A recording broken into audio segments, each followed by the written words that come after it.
Are we ready to go? Yes, sir, we are.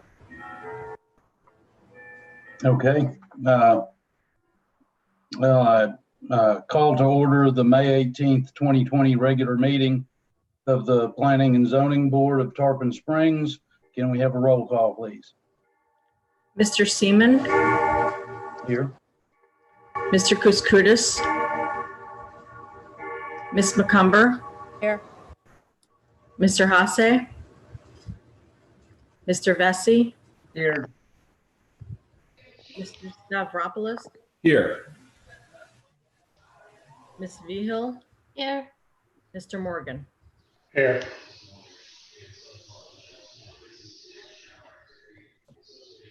All right. Well, looks like we have a quorum, don't we? Yes. Okay, so the second item on the agenda is the approval of the minutes for the April 20th meeting of the Planning and Zoning Board. Do I hear a motion? I'll make a motion to approve the meetings for the minutes for the meeting dated April 18th or April 20th. Sorry about that. 2020 as written. I'll second the motion. All right. Do we need a roll call or do we just go all in favor? You can do either. Okay, say all in favor. Aye. Aye. Aye. Anyone against? No. All right, the minutes are approved. Could we have the quasi judicial announcement and the swearing in of speakers, please? Since all of the agenda items this evening are legislative in nature and not quasi-judicial, there will be no quasi-judicial announcement or swearing in of speakers. As there will be no testimony given this evening, anyone who wishing to speak this evening will be a member of the public, and they will be allotted 4 minutes in order to speak on any of the items. I know usually the annexations are quasi-judicial. However, this is not an application for annexation as far as application 18-50. It's actually an application for requesting of a change of effective date of an ordinance. So just so you guys know, you will not be rehearing the annexation. You will only be determining whether or not you're going to recommend to the Board of Commissioners a legislative act, not a quasi-judicial act. Okay, thank you.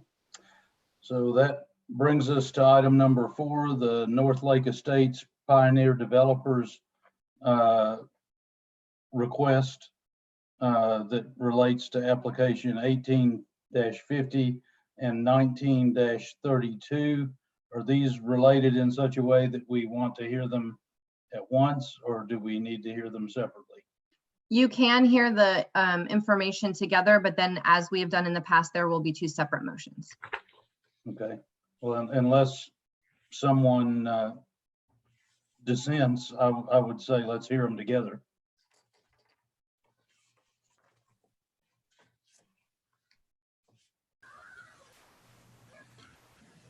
Okay, it seems no one's against the idea, so let's hear them both at the same time. And does the staff have a report for us? Yes, Pat McNeese, Principal Planner. We have 2 items before you this evening on this project, which you have seen before. The annexation was adopted by the board, the Annexation Ordinance, on December 10th.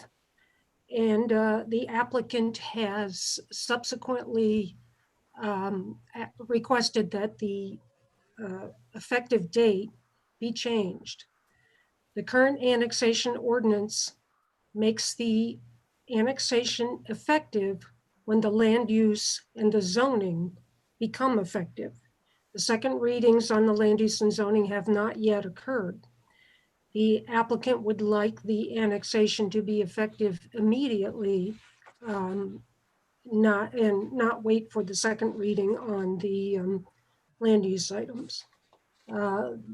The city has the ability to do this, and the ordinance before you, which is actually the last page of this item, we have a staff cover memo And then there's the BOC adoption package that's in your packet. And then the very last page is ordinance 2020-13, which would change the effective date of the adopted annexation ordinance.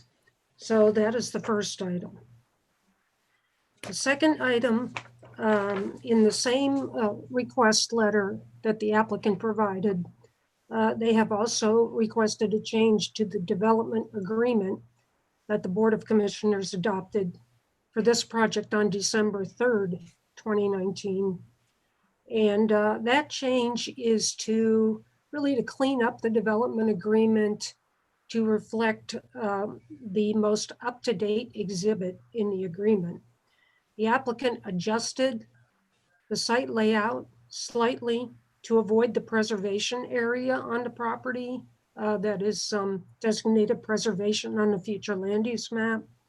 And they would like to amend the agreement to include that updated plan to reflect that change. So your packet includes the original packet and also includes the updates to the development agreement plus the new exhibits under Resolution 2020-20. Are there any questions on this? Could you sort of just very briefly summarize what the changes are? Again, so for the annexation, the change is to the effective date. Right. I really meant the second. Okay. So for the development agreement, if you look at the exhibits, really at the very end of your packet, here, let's see. Let me make sure I get the right ones.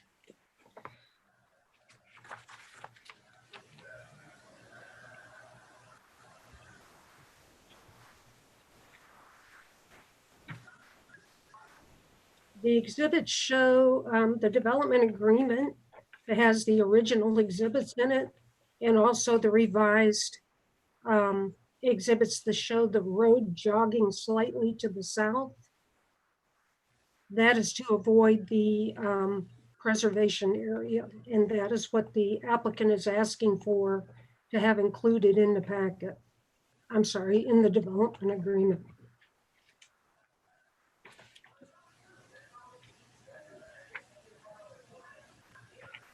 Are there any other questions of staff? Oh, I'm sorry.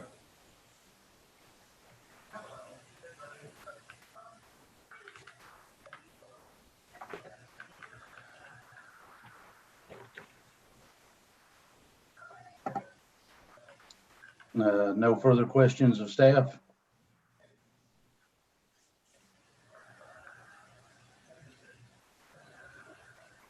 All right. Are there any members of the public there to comment or here to comment? We do have one raised hand. I'll bring them in. What was that? We do have one raised hand. I'll bring them in. Okay. Hello. Hi, this is Mark Washburn at 124 East Lake Drive in Tarpon Springs. Can everybody hear me? Yes. Yes, we can, sir.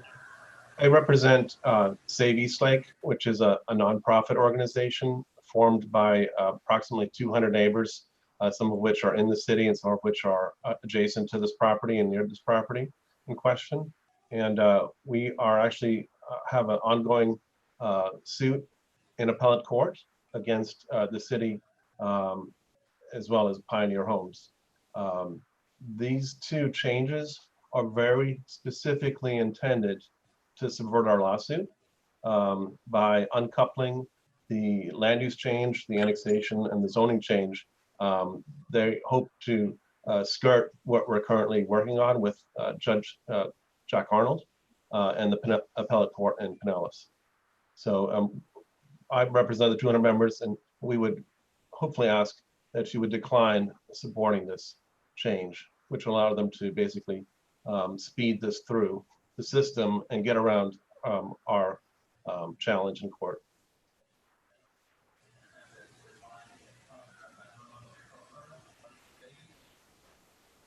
Okay, That's are pretty there much it. any other members of the public? Yes, we have several other raised hands.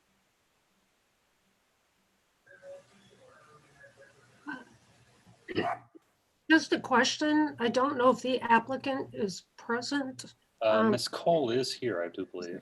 Is she the applicant? Yes. I didn't know if you wanted to, Eric, if it was proper to have the applicant speak first or not. She can't, again, this is not a quasi judicial application, it's legislative, so Ms. Cole would be a member of the public, but she can certainly answer any questions that the board has for her. But this is a legislative decision at this point. Okay, thank you.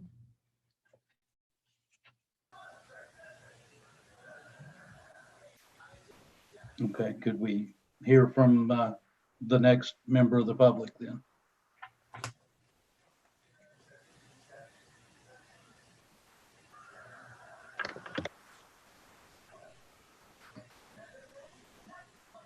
Hi, this is Katie Cole. Can you hear me? Yes. Yes. Thank you. I was under the impression as the applicant, since we're participating in this meeting as an actual participant, that we would be presenting. So we were invited to join the meeting as a participant to do that. And we also had a couple, wanted to show you on the screen some of the exhibits, but just a couple things. As Ms. McNeese indicated, the Board of Commissioners approved this annexation in December, and the city and the owner had contemplated the annexation being effective upon the completion of the land use and zoning processes. There have been a number of delays in those processes. Specifically, there was a advertising issue in the spring, and then when public hearings were stopped based on the COVID-19 emergency orders, the applicant sought to finalize everything irrespective of the land use and zoning. So they, in February, we started talking to the staff about this and made this request, and it just became more apparent with all the delays going on. The intention is for this property, regardless, to be part of the city of Tarpon Springs. And by changing the effective date, it uncouples the annexation from the land use and zoning process, which is normally what happens. It was an extraordinary condition that was included initially in the Annexation Ordinance. And at that point, based on the timing, it thought it would all move in parallel. But of course, because of the delays this spring and because of some of the changes that have been made to the land use and zoning, the applicant just requests your recommendation to the commission to amend the ordinance to go ahead and make the annexation effective immediately. With respect to the development agreement, as Ms. McNeese highlighted, there were changes in after talking to staff after first reading and talking to Forward Pinellas about the land use modifications. The applicant and this amended the land use application to reduce the change in the preservation land use category. And so the development agreement simply reflects the new exhibits that align with the city and the applicant's desires to move forward at final reading on these revised maps. So again, these are two cleanup items that are not necessarily significant changes, but certainly help clean things up to move forward to the commission next week and in June. So we appreciate your time to hear this application again and to see this project again, and look forward to moving this forward. Thank you very much. Thank you. Do we have other members of the public to comment?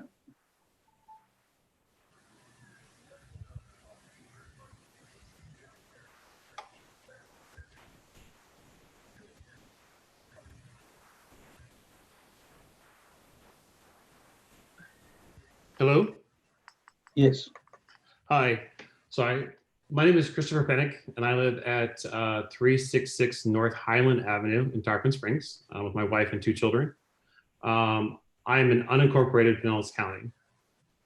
In my opinion, as you know, that there's been a very heated argument and discussion that's been going on, that the developer is using this committee to subvert, current legal proceedings to push through changes that can't be undone should they lose this argument.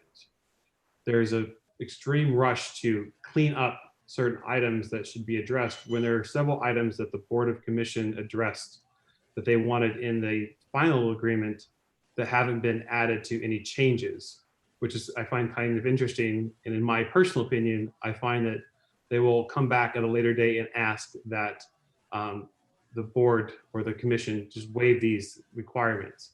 One being the second entrance for emergency access. That has not been listed on any map that they've submitted, even though they've changed all the other things on there. That's not outlined anywhere in their presentation. Second of all, the Board of Commissioners also wanted sidewalks on both sides of the property, and that wasn't done as well. Outside of the argument, and we won't rehash the fact that we're against this of changing our environment that we live in and that we chose to be here substantially. It's not a minor change, it's a substantial change. You're adding traffic and you're in resources that are going to be taken away from other avenues to fix problems that this project is going to cause, i.e. the road conditions. The developer hasn't outlined what their traffic is going to do to the roads that Pinellas County has, so whose tax dollars are going to fix those roads and keep them repaired by adding, very small square footage to your city. I mean, you only have, I don't know, probably 50 feet, maybe 200 feet of road access in North Highland that is part of the cities. So again, I'm just stating my changes that there's just too many things that need to be cleaned up and addressed, and we're trying to rush something through that it's hard to undo once this has been approved. Thank you for your time. Thank you. Do we have another member of the public? We have no other hands raised at this time. Okay. Would the developer like to follow up to any of the questions that were raised by the public?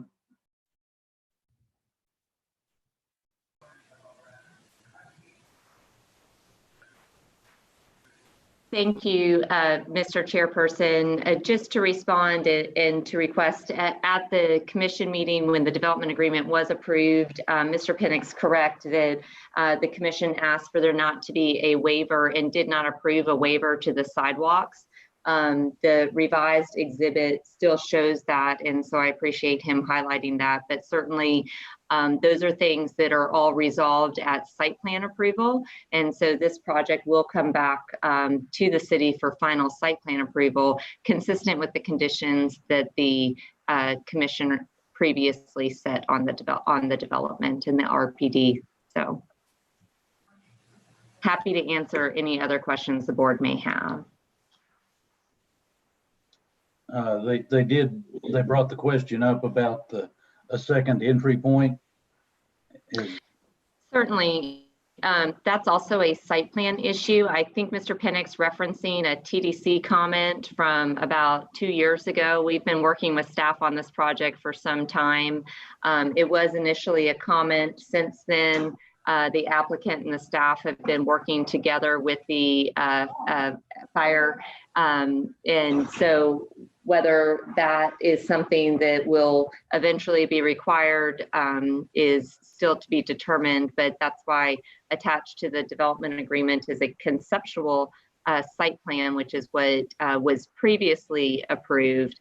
And this agreement simply updates is focused on, the revision is focused on the preservation area and moving the development out of the existing preservation land use.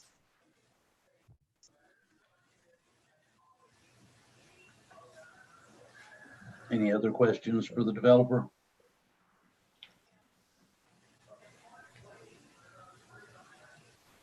Mr. Vesey, you're muted. Yes, I do. Thank you. Chairperson, is now the right time for us to ask questions of the applicant?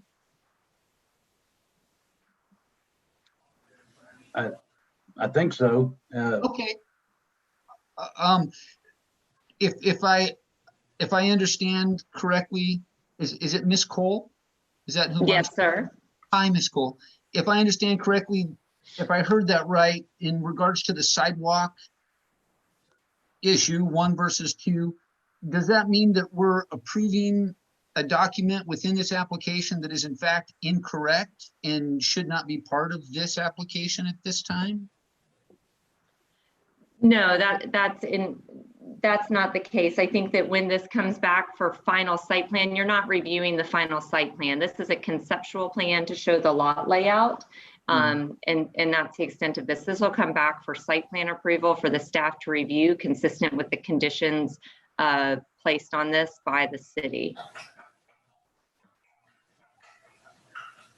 Okay, that being said, why isn't it correct right now? I can't, there's so many pages, I've only been able to scroll through the top 100 or 50. I guess if the resident is making a point, why are we letting, even if it's a Scribner's error, why are we letting it go through?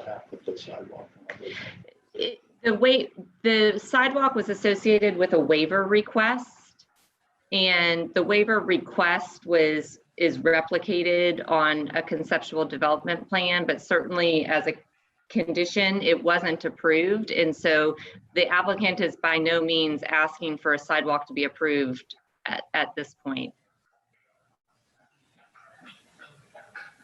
Okay, I have We're not another renewing question. that request by any means.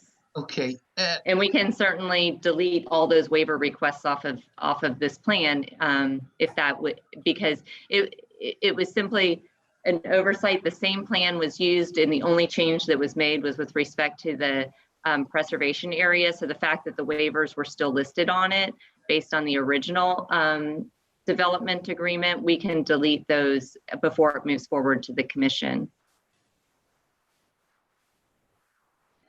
Okay, and I don't want to dwell on it, so forgive me. It just strikes me as odd if it's an error and it shouldn't be in this package, then it shouldn't be there.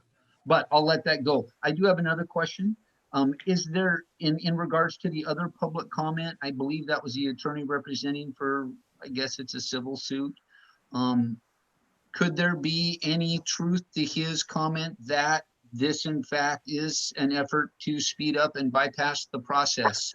Because before you answer, as just a normal human being, it struck me as odd that you had returned to the table and requested a change, because it kind of smells like something like that. Your comments on that? We're not the party to the lawsuit. The applicant or the Save Eastlake sued the city, so I'd be more comfortable if the city attorney responded to that. Yeah, and we will not be responding to that. That has nothing to do with the application. That's before you guys this evening. Okay. So I don't have any more questions. Thank you.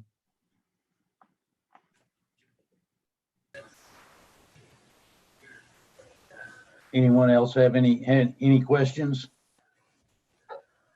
Forgive me, Chairman. I do have a question for staff, and I can wait if Jim wants to go first, but I do have a couple questions, but not necessarily for the applicant. Thank you.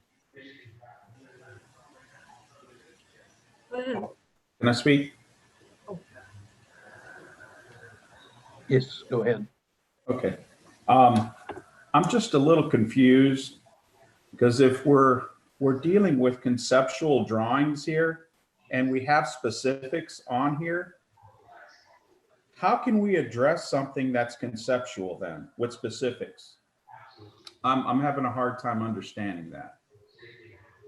If I might, Mr. Chairman, at this point, you all are, and forgive me if I'm making this a little bit general, but I think the questions that you guys are getting into right now have to do with specific things on the plans as far as the site plan is concerned, and not necessarily the two applications before you, which are the change in effective date for the annexation ordinance and the changes to the development agreement. If you do have concerns with the conceptual agreement as they relate to the development agreement, then I think those questions are posed either to staff or to Ms. Cole. However, if you're going to go back and forth and keep saying, you know, these are, I think the questions are getting more into the site plan review, which is not yet for you guys. It will be, but it's not yet at this time. Well, this is my question. I'm looking at the actual site data table, and everyone's telling me that, well, I'm sorry, let me rephrase that. What I'm hearing in this conversation is that they've trying to preserve more wetland area. And I'm looking at the site data table, and it's telling me that there's 0.72 acres that have increased in the upland area. There's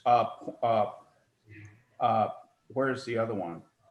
It's 0.78 acres that are actually ponds of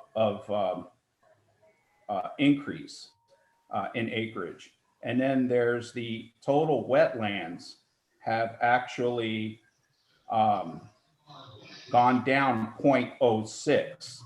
So that's just a fraction. So I don't see anything that's conserving the wetlands. So that's the reason I'm saying I'm just a bit confused with what I'm reading and what I'm hearing. Mr. Chairman, if I may, unless Ms. McNeese wants to respond, this is Katie Cole. This has very minor changes to the wetlands as you highlighted. This is truly, if you look at the revised Exhibit C as opposed to revised Exhibit B, it's the change to the preservation land use designation. It's truly the change in this agreement is a color on the map. It's not substantively the plan. I can't.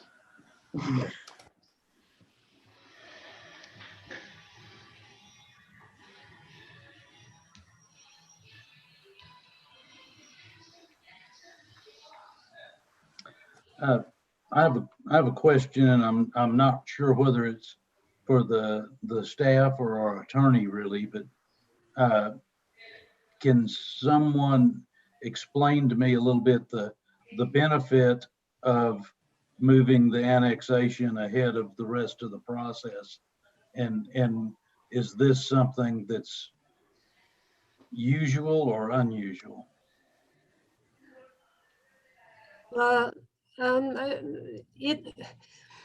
The applicant requested that the annexation date be effective immediately, so we are bringing that request before you. The applicant is correct in that annexations are done without, and I can think of one near this project, without the change of zoning, sometimes without the change of future land use. State law lets you do that. And obviously property operates under whatever land use and zoning is in place under the other jurisdiction until you adopt one. So it's possible to do. The applicant has requested it, so we brought it before you. Staff sees no reason why it can't be done. I'm not sure if I answer your question. Are there, well, sort of, but it brings to mind another question. Are there any consequences that would be undesirable should the rest of the process ultimately run into a wall and not succeed, and we've annexed this piece of property? Does that create any issues that would come up? Well, and maybe Erica, you can chime in, but the property, if it were to be developed in the future, would have to conform to whatever code is in place. So when you say, is there any downside? Yeah, even if the only difference now is changing the effective date to make it sooner. The annexation has been approved and will be Oh, moving forward either true. way. So regardless of if the other pieces of the puzzle are approved or not, the annexation is moving forward. It's just, it's a recommendation to the Board of Commissioners if you're okay with it moving forward at an earlier date than the date that it's already set to move forward. Okay, so it's a done deal at this point. It's just a matter of when. Right, you guys are not reconsidering the annexation this evening. It's just whether or not the effective date of the ordinance should be moved forward or not. Hence why it's a legislative process and not a quasi judicial application.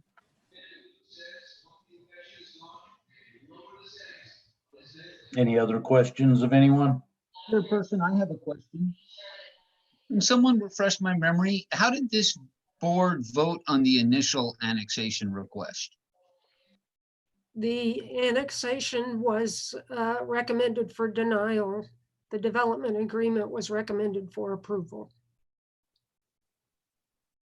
We were challenged by this application at the first pass. Thank you.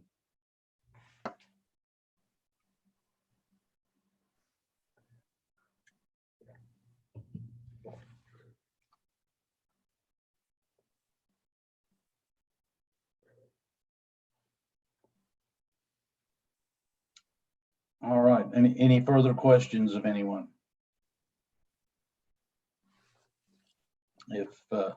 If not, I'll entertain a motion. Well, I'm sorry, Chairperson. I thought we would move to a board discussion unless we're Well, in. we have to have a motion to discuss. Thank you, Chairperson. I would be happy to make a motion. I'm afraid that my computer has decided to scroll uncontrollably, so I can't pick up the amendment or the application number yet. It's the annexation is 1850 and the development agreement's 1932. And But keep I in think mind, we yeah, have we need to- to make two separate motions. Right. So it'd be first on 1850, I guess. Would I be required to motion on both or just on one? No, we're just going to entertain, the chair will just entertain the motion on the first application, which is the changing the effective date of the ordinance for the annexation. And just keep in mind that motion should be made in the positive if you can. I would like to motion that we deny the application for the change of application 18-50 to change the annexation date. I second that motion. Okay, we have a motion now. Do we have board discussion?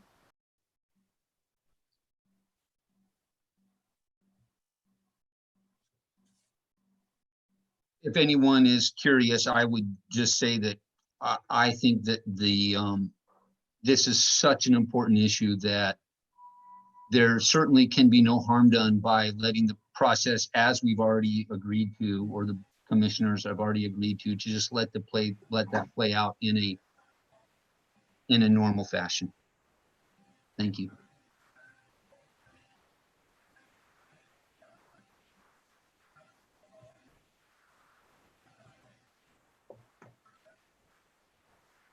All right, was there any other discussion? If not, I guess we need a roll call. And now, since the motion is to deny, a yes vote is to deny and a no vote is not to deny, correct? That is correct. That's why we try and do them in the positive. But yes, if you vote yes on this motion, it means you're recommending denial of the application. Thank you. Okay. Can we have a roll call? You're muted, Kim. Mr. Morgan, Yes.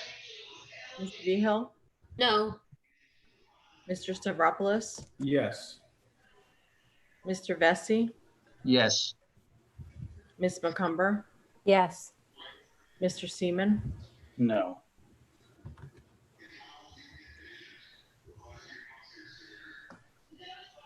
All right, motion on application 1850 carries. The recommendation is to deny.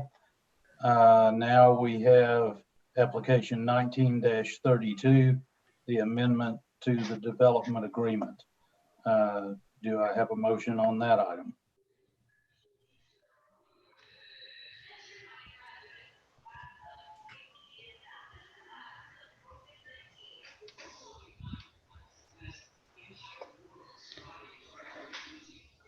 Chairperson, I would make a motion that we deny application 19-32 as submitted. I'll second that motion. All right, do we have any discussion on that item?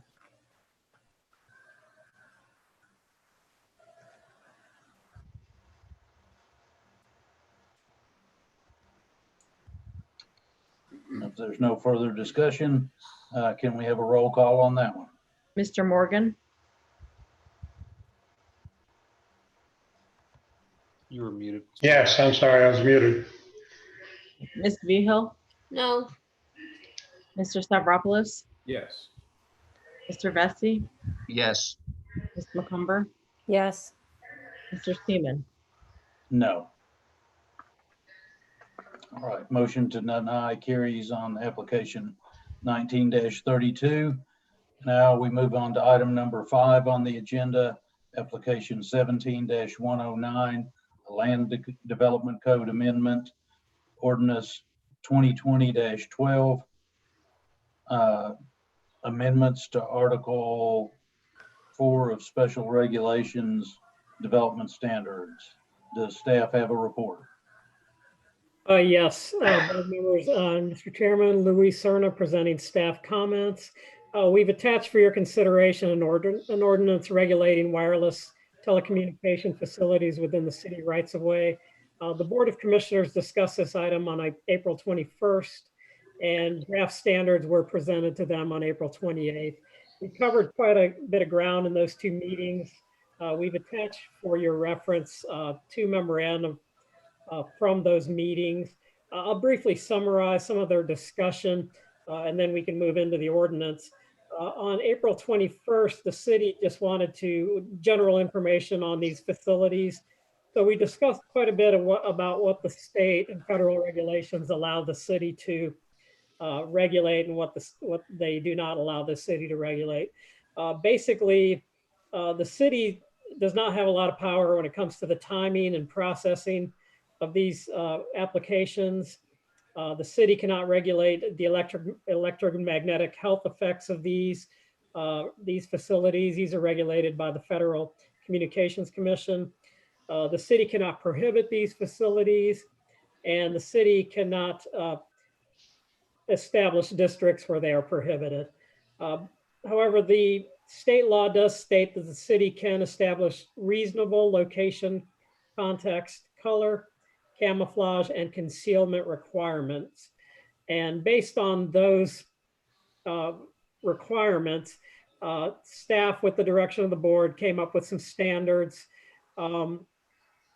which were discussed on April 28th with the board. These standards are in sections 264 and 265 of the attached draft ordinance, basically beginning on page 9. Where we've added standards regulating these facilities. Section 264 deals with the location of these facilities. And if you look on page 10, paragraphs H and I really talk about where you can locate these. Again, the city can't prohibit them from a lot of districts. So basically, we came up with some standards with the direction of the board that basically try to say that they can't be located on street signs, street lights, lamp posts, signposts, etc. And also trying to locate them where they're not directly in front of a home or a business. So within the bounds of the law, we've established some location criteria. And then section 265 it develops the design standards. And if you look on page starting really on page 12 with paragraphs L, M, N, and O, we talk about some design standards for these. Basically, paragraph L states that a new utility pole that replaces an existing utility pole shall be substantially similar in design, material, and color, unless they want to go beyond and meet the design standards discussed in M and N. M basically deals with the requirements for new poles in the rights of way. And based on direction, we've established how they should appear: powder coated, either black, dark brown, or green. Poles either round or fluted in shape. They shall have a decorative base.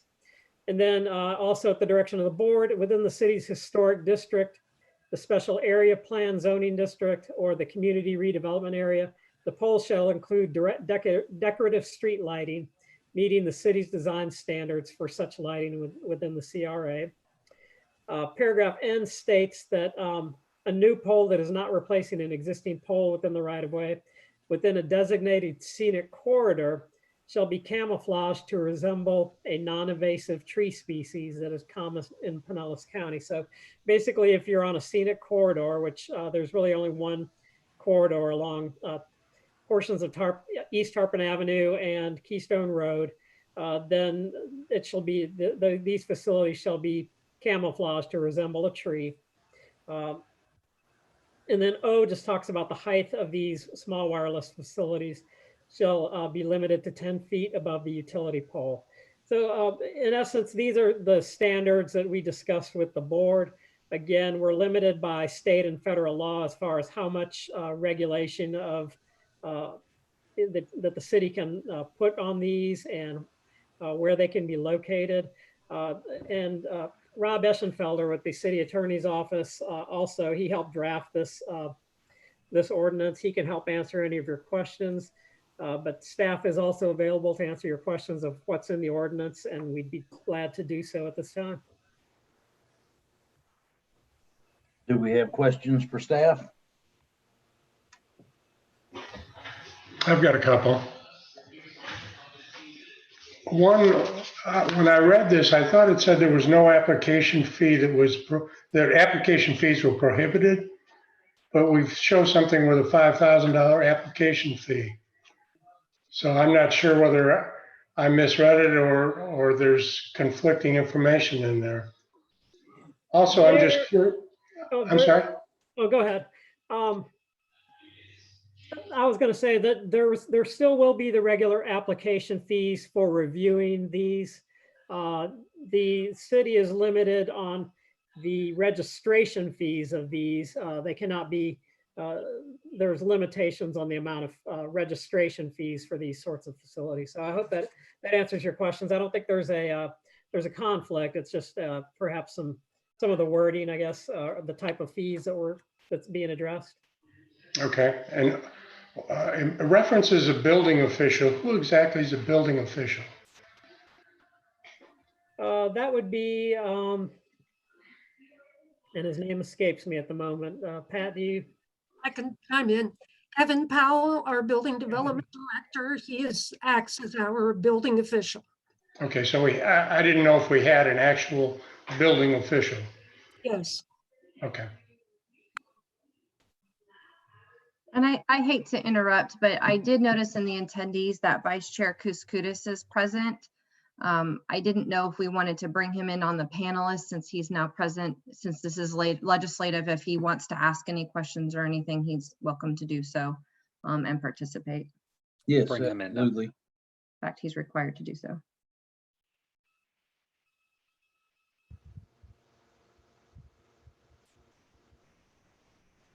Are there any further questions of staff?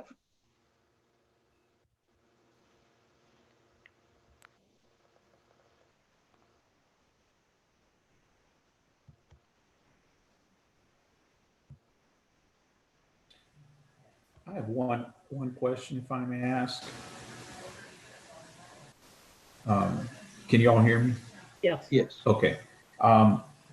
As I guess it was stated earlier, these poles will not be located in front of a residential home or a business, if I may be right. Is that correct? Well, no, not exactly. Within what's allowed by law, we tried to get them located where the property line intersects the right of way. So when I say not in front of, we tried to arrange it where they would be located near where the property line is, the side property line is. So it's not directly in front. I mean, it still can be in the front of the business, but hopefully it won't be directly in front. It'll be more towards the side property line between two. Okay, thank you. But I just have just a minor question in conjunction to that. There was, I believe, that type of a pole located on Gulf Road, basically on, I don't know the side street, but it's basically right in front of the high school parking lot. And it's directly like in front of a home. And are those columns that are concrete and have holes in them? Is that what these are? Yeah, the ones that you're referencing, that's the type of pole we're talking about. And Okay. hopefully they would not be, we established some design standards, so hopefully they will not look as stark as those that have already gone up. Okay, because yeah, that one was located right in front of a home. Mhm. And I thought that was a little strange that it was placed in that position. Because that's going to be emitting 5G if I'm not correct, or if I'm correct. Yeah, these are primarily 5G antennas. Okay. Thank you. As a continuation on that discussion or question, was that pole that was being referenced, was that installed by the homeowner or was that installed by a utility that had the right to put it in front of the home? It was in the right of way, so it was not installed by the homeowner. So yeah, it was done under the current regulations, not the proposed. So yeah, and that's really what we're sort of reacting to, some of those that have, you're starting to see more of them now, and you will see more. So yeah, this is sort of in response to the growth of those.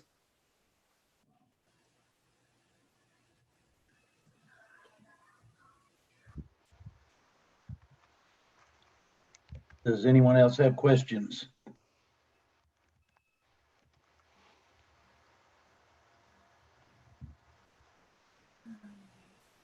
Okay, if there are no further questions, I would entertain a motion.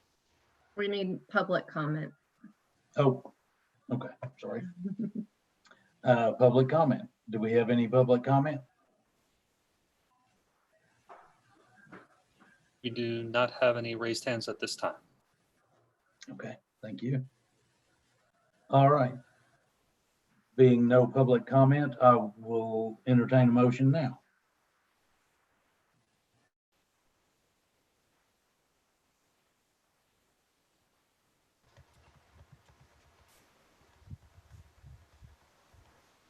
I'll make the motion to approve ordinance 20-12 to amend the Land Development Code, Article 4, Special Regulations, Article 4 for development standards, and Article 11 for wireless telecommunications facility sitting. I'll second that motion. Can we have a roll call, please? Yes. Mr. Morgan, Yes. Ms. Vihill, Yes. Mr. Stavropoulos, No. Mr. Vesey, Yes. Ms. McCumber, Yes. Mr. Kouskoudis.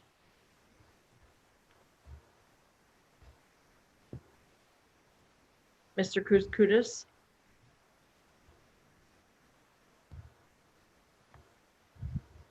you're muted, Mr. Kouskoudis.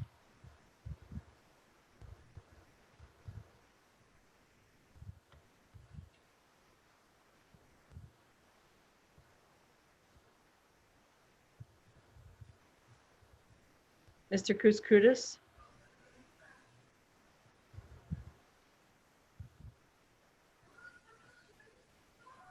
do you have a vote, Mr. Kouskoudis? I don't see him on, Kim.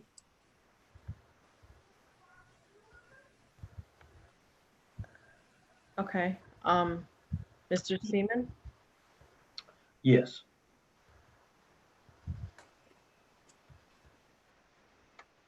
All right, so application 17-109 passes.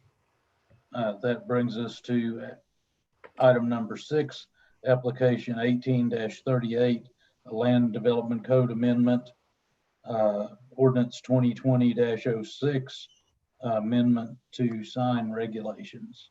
Does the staff have a report for us? Yes, Louis Cern again presenting staff comments.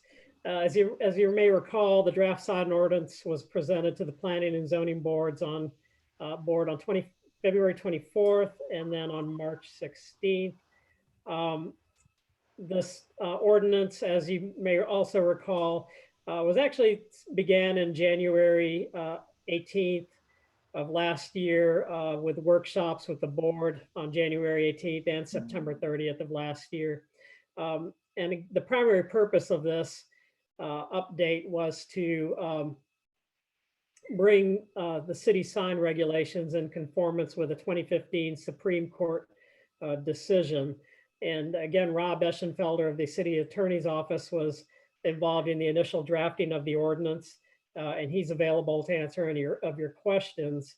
At the most recent meetings, there was a lot of discussion on whether what the level of input from the business community was on this, and we've indicated in the report that in addition to the regular meeting notices, there was an email group that went out to over 800 recipients for each one of the meetings involved. So there has been quite a lot of notification, not a lot of turnout except when we get to the final stages.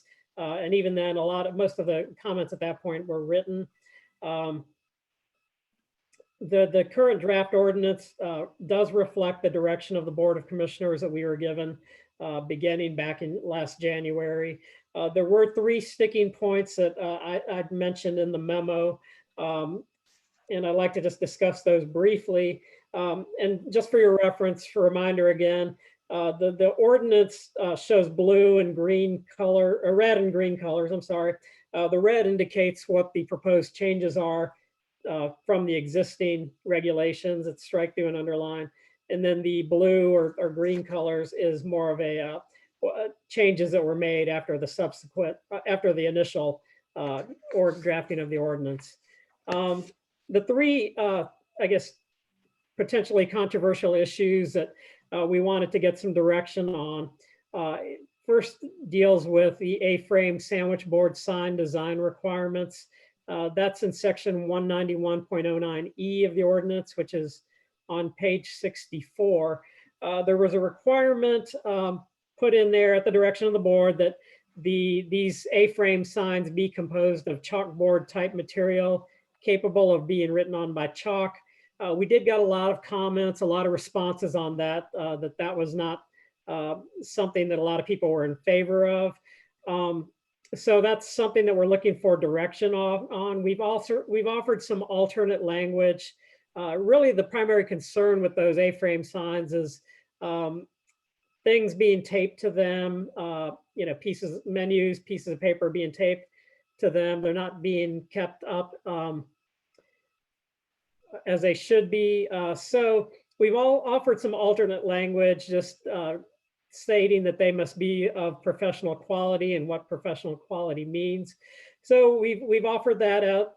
You can either just keep it the way it is where they're required to be chalkboard material, or take that language out altogether, or address the alternate language, or come up with your own language. But again, that's probably one of the things that we got the most comments on. The second issue that we discuss is window or door sign requirements. That's in section 181.01G on page 42. Right now, the code does not address window or door signs. But this is a safety issue. We've had discussions with the police department about window coverage. So we did offer to, as proposed, they're limited to 60% of the window or door sign area. There was some concern about that.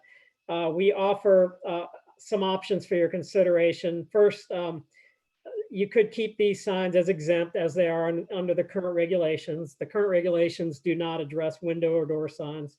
You could keep it as is, or keep it as proposed, 60%, or provide an alternate to the 60% requirement.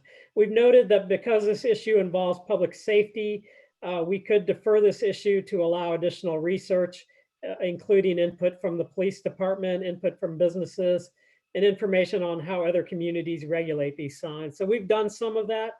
But again, the current ordinance states 60%. That's the current proposal. The third item, I guess, that was probably the most controversial is umbrella signs. The existing regulations do not address these. Currently on page 42, section 181.03, they're listed as prohibited signs. So that's one, an item for you to consider. You could either remove these signs from the list of prohibited signs. So you'd be keeping these as the existing sign regulations state, they're just not addressed. Or you could keep them as prohibited as proposed. Or you could keep these umbrella signs as prohibited. And allow a phase out period of these signs of 12 to 18 months. So again, we just wanted to bring the three items that were probably the most controversial. We know you probably have other comments on the ordinance as a whole, so we're here to answer these questions or any other questions you may have in regard to the ordinance. But because this is, just to remind you, this is, the purpose of these regulations is to address a Supreme Court decision from 2015. So there is a time consideration that we do want to get the ordinance updated, but we do want to get past any sticking points. So we're recommending approval of the ordinance as drafted. We would welcome any of your questions or any of your comments or suggested revisions.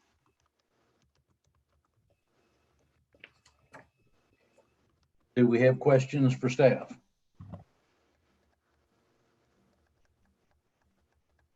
I do. I have a question about the differences between an electronic changeable copy message sign and an electronic reader board. Specifically, the first one is in 181.03. The second electronic reader board is 191.08. I was looking in the definitions and they weren't really clear either. And my second part of that is, are schools part of this ordinance, or are they kind of separated out because they are a county building? I'm thinking of the new high school has that electronic reader board. Do these regulations also apply to schools? And I'm sure the elementary school's got electronic changes board. So two questions of what the difference is between those two, and then also if its schools are affected. All right, the second question first, they would still be subject to the sign regulations. The second question I'm looking at the moment. Well, the ordinance says like convention centers or things like that are allowed to use that electronic reader board. So I think we're going to have to add public schools or schools to that. Yeah, possibly. If that's the direction you want to go in. I'm considering, especially the high schools right across the street from homes. So the lighting, turning black when it's out of order. I mean, all those kind of things are all relevant, and I think should be addressed. So whether it's the public school putting it up or a convention center or whatever the other items might be.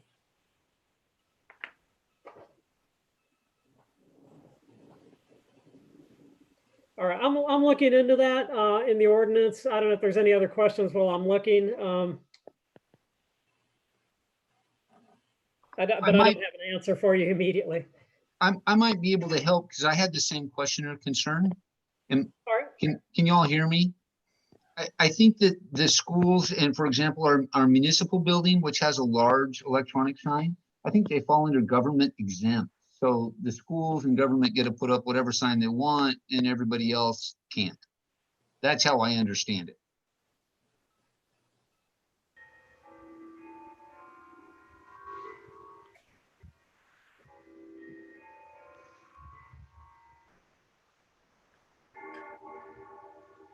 Okay, I've got a couple questions if it's a good time for them. One thing that came up at our previous meeting where there was some discussion of this, we talked about the abandoned signs, and there was a pretty short window to remove those after they became abandoned that could be a concern for like landlords that lose a tenant and have to move another tenant into the building. It's looking to me like this may have been changed since the last time we saw that. Am I correct in assuming that?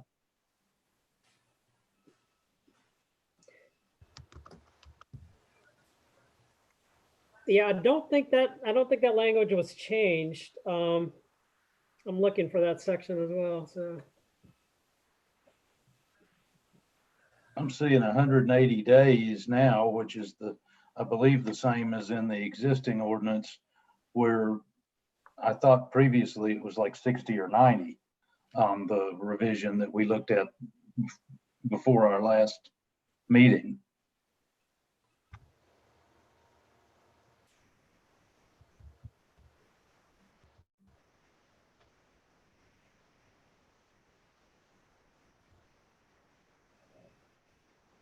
Yeah, if you look at the definition of abandoned or discontinued signs, that's where it says the 60 days. That's under the current, that's the current version. That's in the definition has 60 days. Okay, I mean, personally, I would have a real problem with that requirement. Yeah, and that was the same under the previous version. And that's again, that's in the definition.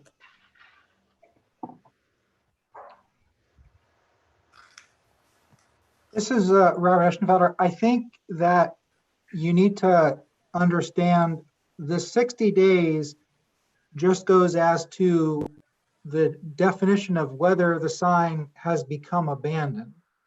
That isn't also the amount of time you have to remove it. And so in the scenario that you're talking about, number one, the prior tenant would have had to been gone and the city would have had to know that the tenant was gone for up to 60 days. And then that starts the 180-day clock ticking for them to actually, the landlord to actually remove the sign. So effectively, before a sign is going to be forced to remove, it's 180 days plus the 60 days. And so certainly by then, the landlord and the city will figure out if a new tenant's going to be coming in. But I mean, my question, I guess, there would be then if the 60 days starts the process and gets it declared abandoned, and a tenant comes in after that point, is it once it's been declared abandoned, it is abandoned, right? So legally, it still has to be removed. Well, it's allowed. The city has authority to declare it abandoned, but as with all of the codes that city staff enforce, there's a reasonableness component. You know, if the landlord goes to the city's code enforcement folks and says, look, you know, I'm working on getting a new lease, you know, I'm certain the city's not going to come in and say, no, you know, remove it right now, because that's just not how the city operates.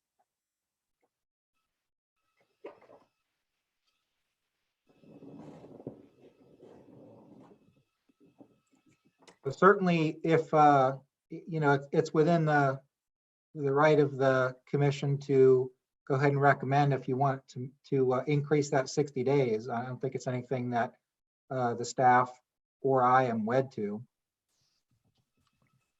Yeah, I mean, personally, I think I'd feel better about it if we weren't relying on that's not the way the city does things, and set a reasonable number so we're sure that nobody has to remove them. I mean, I'd rather see the 180 or 180 days on the front end in a shorter time than to remove it. Okay, that's certainly something that we can give the commission as a recommendation from you. Yeah. And another item that was discussed the last time was murals. Is the situation with those still the same as it was the last time we saw it, or have any changes been made in that area? Yeah, no changes to the murals has been made. And again, there's not a size limit on those. So, you know, we looked at the ones that are out there and some that are being proposed, and we wanted to make sure that these regulations would not prohibit those. So I think we feel comfortable with what the regulation states on artwork will not adversely affect any of those murals. What was the requirement? I know I looked at it earlier, but I don't remember. Is it it's a percentage of the wall area or something, wasn't it? Let me see if I can find that. I think with artwork, we did not restrict it.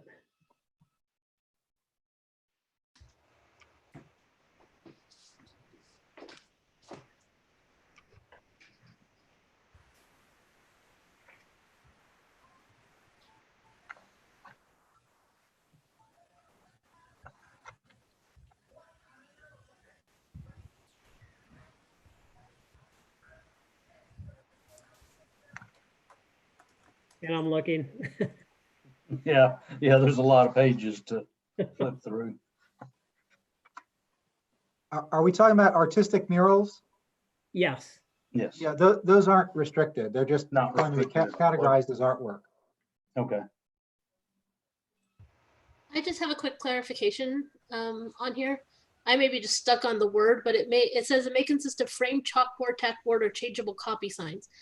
When it's saying that, is it like any changeable sign, like a whiteboard with markers or a magnet board, anything like that, or is it just those are the only three that you get and that's it for an A-frame?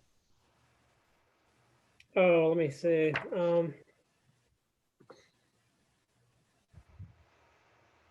I had the same question as well. It does say it may consist of, so it doesn't say it has to consist of, but I would like that changed a little bit as well. I mean, I like the professional quality. You could have a fully printed, professionally created, that's not a tack board or copy sign, kind of a thing. So I'd like to have, I like the professional quality and, maybe just strike that part with the framed chalkboard and tack board.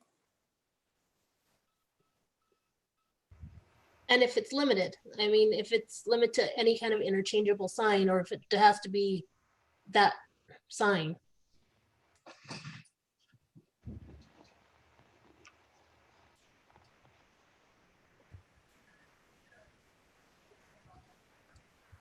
Yeah, the way it's currently worded, it does appear to be limited. I think we could change that where we could change that where it could include those, but not limit it to those.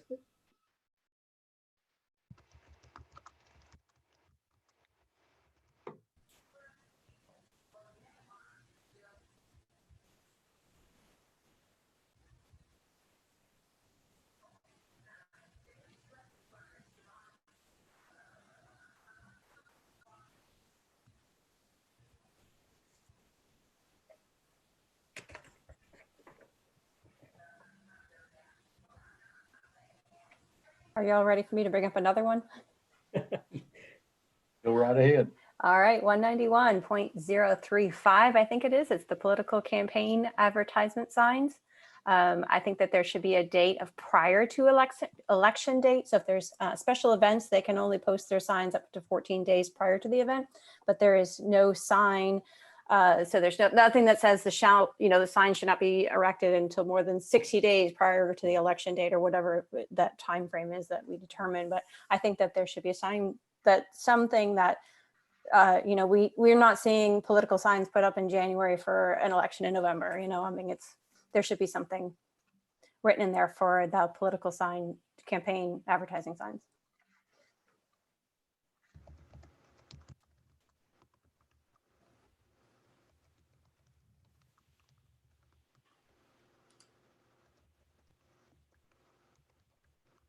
It's page 68 of this section or 241 of the full package.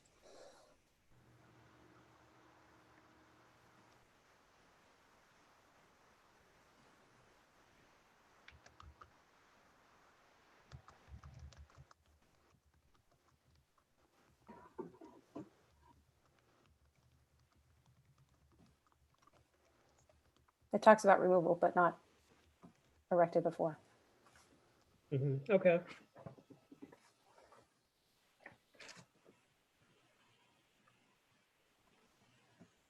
Yeah, and I think we could add that language if that was the board could give that direction to add a time frame before when they could go up, I guess.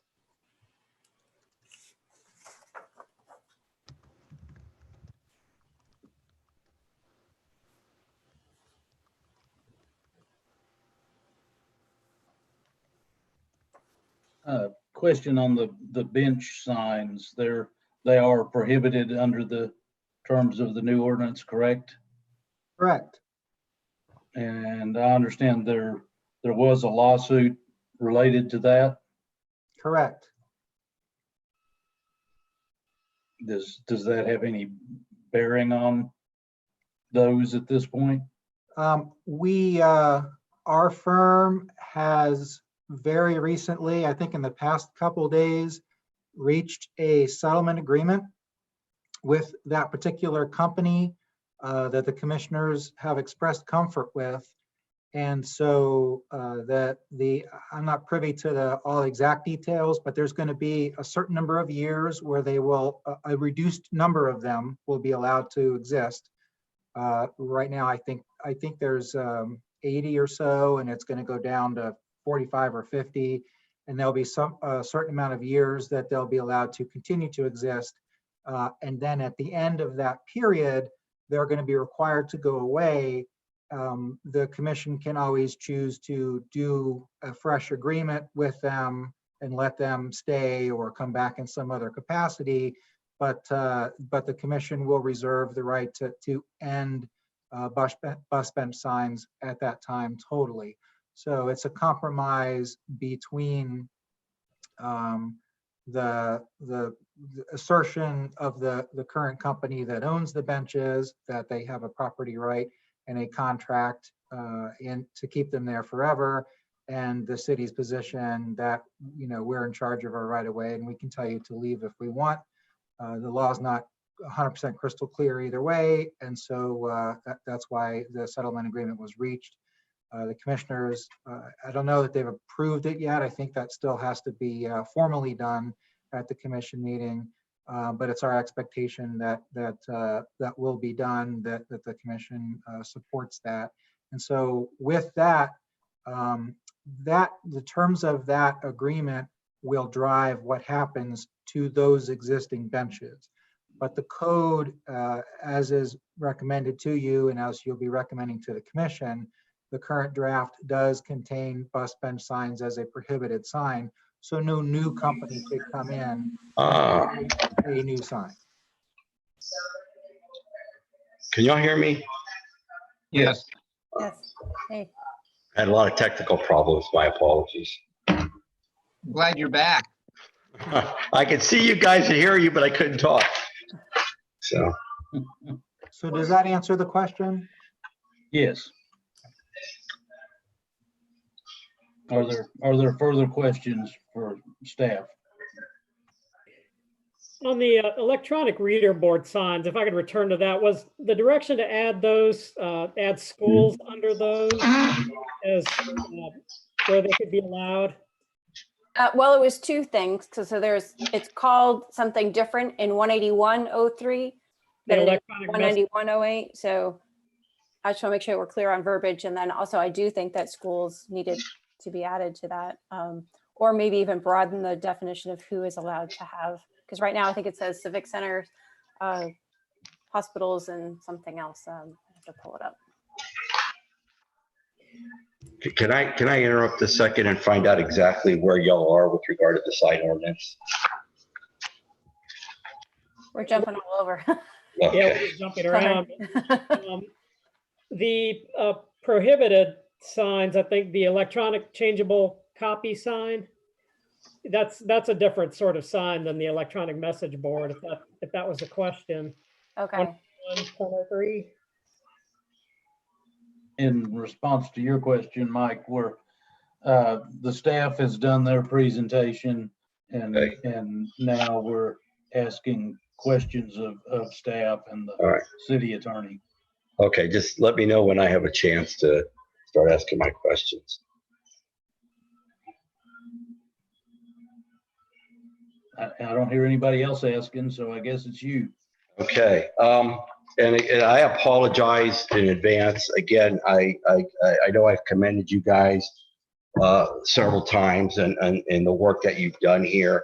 You know, last time we left off, and I'm not trying to create the history here, but one of the things that we had asked staff to do, or give direction as far as meeting or reaching out to the chamber or other business community to get their input. I know that they expressed some concerns, and I think the city did address them on a few of the concerns, but I did have a chance to talk to the chamber and several business members, and I don't think if the city could, correct me if I'm wrong, but was there ever a meeting held with the chamber or business from the last board meeting that we had? What we've explained in the report, there was an email outreach that was done it was over 800 recipients, and really what we received was really just a lot of the written comments, and we've gone over some of the more controversial items. Okay. All right. Okay. So there was never, basically it was a string of emails to businesses. So that would, to the chamber back and forth. Yeah, just all of these were public meetings, and we were trying to, beginning last year, trying to get people to show up and, give input on this. Okay. And really, there just wasn't a lot of participation at the meeting. Okay. All right. So let me ask you a question. When I was reading the sign ordinance, obviously there are certain things that for me that are glaring. One is, and point me in the right direction here, but does a for sale sign on a house require a permit? No, Where's the exception to that? it's a temporary sign. Temporary signs don't require a permit. Okay, and what constitutes temporary? Temporary signs are defined in the code. Okay, what does that mean? Well, if you. I mean, if I have a house that I'm selling and it takes me 8 months or a year to sell a house, is that deemed a temporary sign, or is that more of a permanent sign? It's a temporary sign. Is there a definition as far as what length of time constitutes a permanent versus a temporary sign? No, the phrase temporary sign is defined in the definitions section. Okay, but where does for sale signs? I know you said temporary, but I could put up a sign and I call it temporary, and the city views it as a permanent. So how do you define a temporary versus a permanent sign? The temporary sign is defined in the code as a sign that is intended for a use not permanent in nature. Okay. Okay. So if I have a hard time selling a house, then I'm good. That's correct. Okay.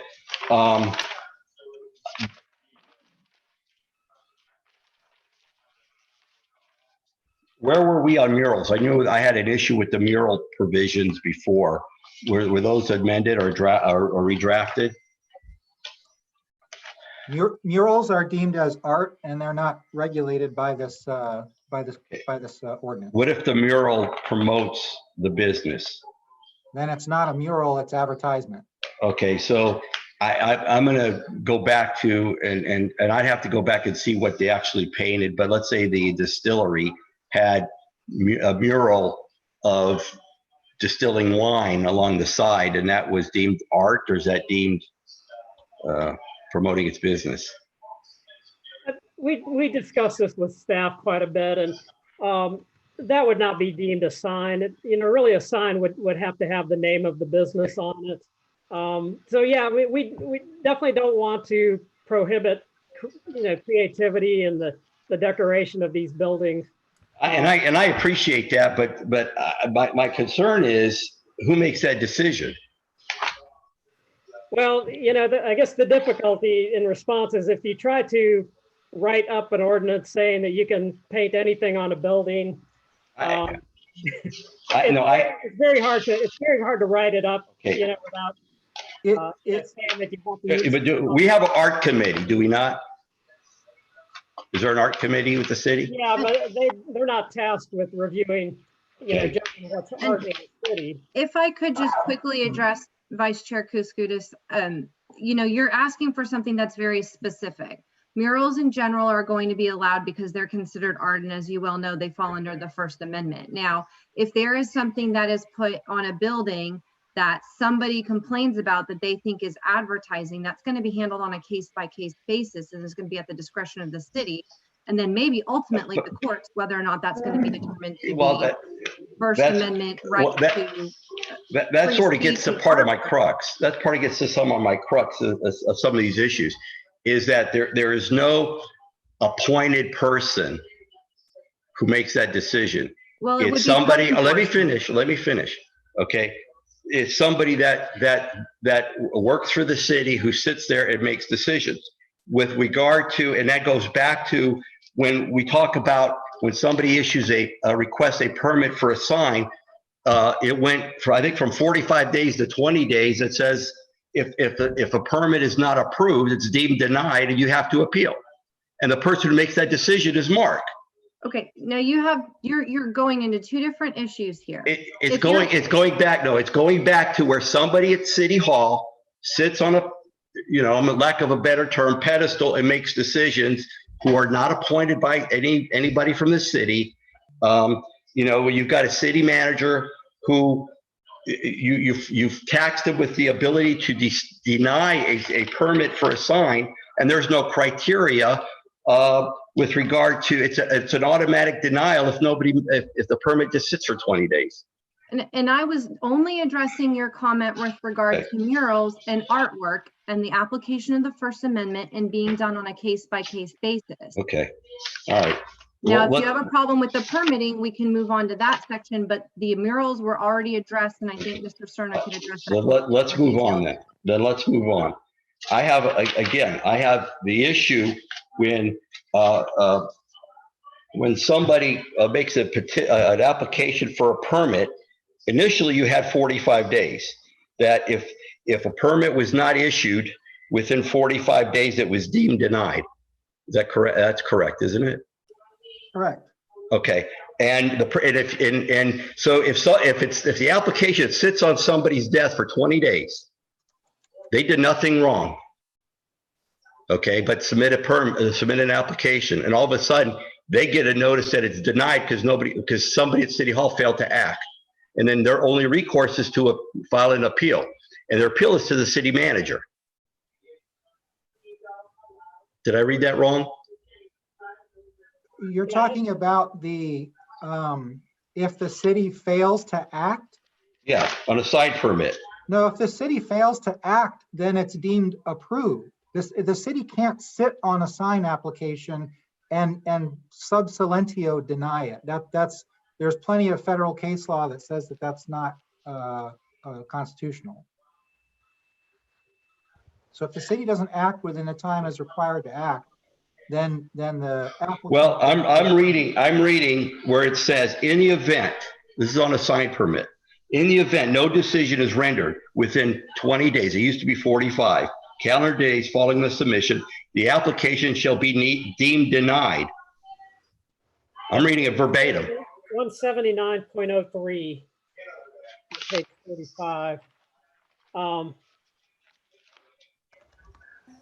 And it shall be deemed denied, and the applicant may appeal to the city manager.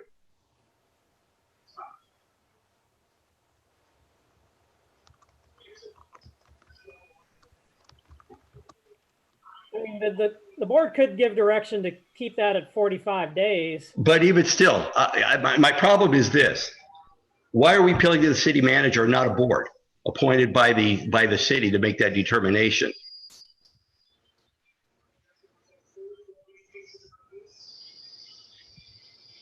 Because let's say the city denied it. You're going back to the same people that denied it to appeal.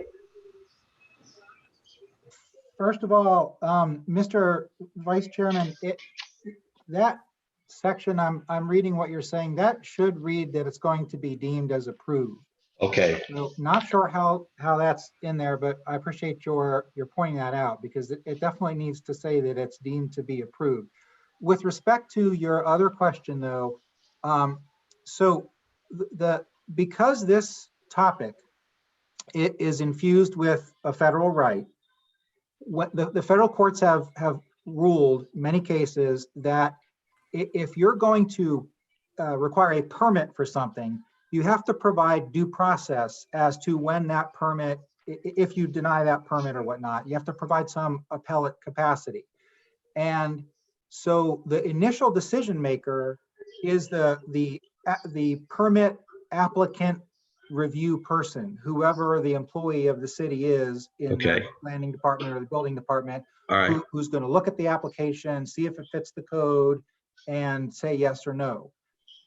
Your appeal from a denial is to the city manager. I understand you're saying that the city manager can't possibly be fair and neutral because he's still an employee of the city, but the federal courts have ruled that that type of review satisfies due process. I have an issue with it because I don't know what the problem would be taking that in front of a board. Well, Board of Adjustment. Two issues. I'll say what the two issues are. The first issue is a time issue, because if the city is not reliably able to provide the due process review in a timely manner, then we're going to be in violation of the First Amendment. And the other issue is that in our experience, whenever a citizen board is looking at something like a sign application, there's going to be a much larger temptation to consider things that shouldn't be being considered. In other words, the content of the sign.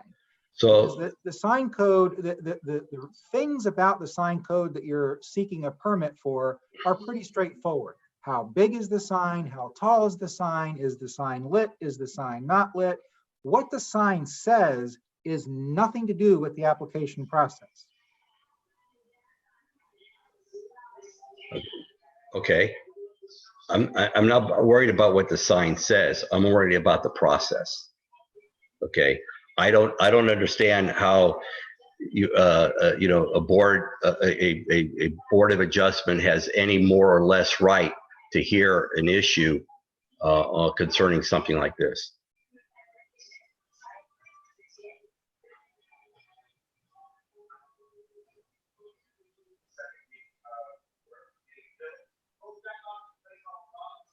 Hello?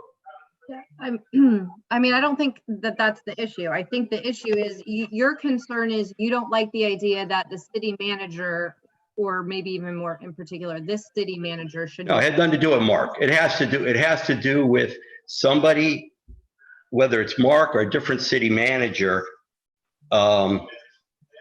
overruling somebody from his department.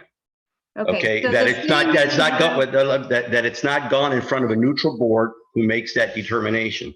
Okay, so then if you would wish as a board, and remember the board has to determine as a whole if they want to make these recommendations to the Board of Commissioners. If you would prefer to make the recommendation to the Board of Commissioners that the appeal be heard by the Board of Adjustment, which doesn't always meet every month, so that goes back to Mr. Eschenfelder's point about the appeals process and the timeliness, or perhaps to the Board of Commissioners, you can certainly make that recommendation. From a pragmatic, practical point of view, I don't know that that will necessarily. Well, if they've been denied their permit, okay, if they've been denied their permit, then they have no permit anyway. So I don't understand what the problem would be waiting till the Board of Adjustment meets. You know, they're just. And that's fine, Vice Chair. I don't have a problem, you know, and like I said, that's your opinion. If the board as a whole would like to make that recommendation to the Board of Commissioners to make that change within the code, you can certainly do so. I think from a practical standpoint, it's just not something that you can make the recommendation if the board so chooses. Okay. And Mr. Vice Chair, if I could just to also follow up with your question about not understanding what the problem is because they don't have their permit, because this is a First Amendment covered area, what the plaintiff is going to say, that the applicant is going to say is, you all are delaying and delaying and delaying acting on my sign permit. And because I own a strip club or, you know, some undesirable business that you want to harass and don't want in this town, you're making my life miserable, and you're waiting to get that Board of Adjustment to be convened for 4 months. And all that time, I'm not going to be able to put up my sign. And that's so that's the issue. Yeah, I think a constitutional delay is not listening to it at all. Waiting for the next board meeting is not. I don't think the courts deem that as a violation of somebody's First Amendment right if they're waiting for the next time a board is to rule or to meet on something. The courts do it all the time. If somebody has an issue in front of the court may not meet for 6 months or 8 months to rule on that issue. Does it, you know, so, you know, if the Board of Adjustment is a quasi judicial board, I think it falls under the same umbrella that as any other court. If you're hearing an issue, you have to wait for the court to convene. In this case, you're waiting. In this case, you're waiting for the Board of Adjustment to convene. Mr. Couscous, the other issue that we have, if you're specifically recommending the Board of Adjustment, that is going to be 2 legislative changes. 1, the sign code will have to determine that the Board of Adjustment has that duty. And 2, now we have to go into either the Land Development Code or I believe it's in the LDC to the section on the Board of Adjustment and adjust the Board of Adjustment's powers and duties to also include the ability to hear appeal from the denial of sign permits. Right now, the only appeals that they have the power to hear are interpretations of the code where they disagree with the building official's interpretation of the code or an administrative decision from the building department. So while you can certainly make that recommendation, just keep in mind that that's going to require a different legislative act in order to enact that. Fair enough. Go ahead. What about the possibility of allowing an appeal to the city manager, but above and beyond that, if the issue isn't resolved to their satisfaction, then go to the Board of Adjustment or the commission? I mean, I don't want to get the commission involved in stuff. First of all, I'm not arguing First Amendment issues. First Amendment has to do with what's on the sign, not necessarily the dimensions of the sign. I suspect that I'm correct in that. I guess for me, I've always find problematic is when you go to the same source that denies your application. And I understand it may be 2 different people, but at the end of the day, it's still city staff. Not that I don't have confidence in city staff. I just don't want to have, and that will be something that I'm going to request or that the city look at as far as an amendment in this particular sign ordinance. So I don't want to dwell on it much longer than that, unless anybody else has comments. But so the other thing that and I'm sorry to backtrack because it seems like I'm all over the place, but one of the things that you had mentioned is reducing the we talked about because I had an issue that after 20 days, the permit was deemed denied. For the city's sake, if something's being held up because of the Historical Preservation Board, because let's say site needs approval from them, that could way go beyond 20 days. And Vice Chair, just to tell you about that, and you see the edit there, we had a workshop with the commissioners in the workshop room. I don't know, 4 months ago or so, and Commissioner Carr expressed a desire that the 45 be changed to 20. When the commissioners discussed the matter, all of them felt that it should not take very long to have staff review a sign application. Staff was present in the room and indicated to the commissioners, yes, they saw no problems or issues with being able to get the review done within 20 days. And so that's why the 20 days is there. Okay, so it could be subject to approval of the Historical Preservation Board. In other words, we'll approve your sign subject to the approval of the. And I can address that. Usually when you have a building permit that's needed or sign permit that's needed, you're going to go to the Historic Preservation Board first in order to get your certificate from them, and then you would go to apply for your permit. Okay, but I know, and I'm just trying to clean this up a little bit to the extent that I've had dealings with the Heritage Preservation Board, and my concern is they're going to want to see plans. If I'm opening up a business and I get my occupational license to open up a business, I may not be thinking of a sign at the same time. You know, a sign designer may take a while. Right. And so if I submit it to the city, my permit for a sign, okay, until such time, let's say the city approves my sign, but the Historical Preservation Board hasn't met yet. Mr. Vice And I might have to run it What past them first? Mr. Yes, Vice what Chair, I'm trying to say is you're going to meet with the Historic Preservation Board first before you go to the city, because the city is not going to give you a sign permit without having to get that certificate from HPB. Mr. Vice Chair, if I could provide, I would direct everybody to section 179.03. Subsection 3. Yeah, it's at the top of page 36. Okay, I see suspended sign. Yeah. So okay, So you answered my that question. takes care of your issue. Okay, you answered my question. The other thing that I need some clarity on, because I think we talked about abandoned signs, and I think you reduced the time. There's still language in there that has 180 days, I believe. Before you came online, the chair, I think, expressed that same concern, and so we agreed to take back a recommendation to increase that time period to the 180 days. Okay, and I apologize. I've been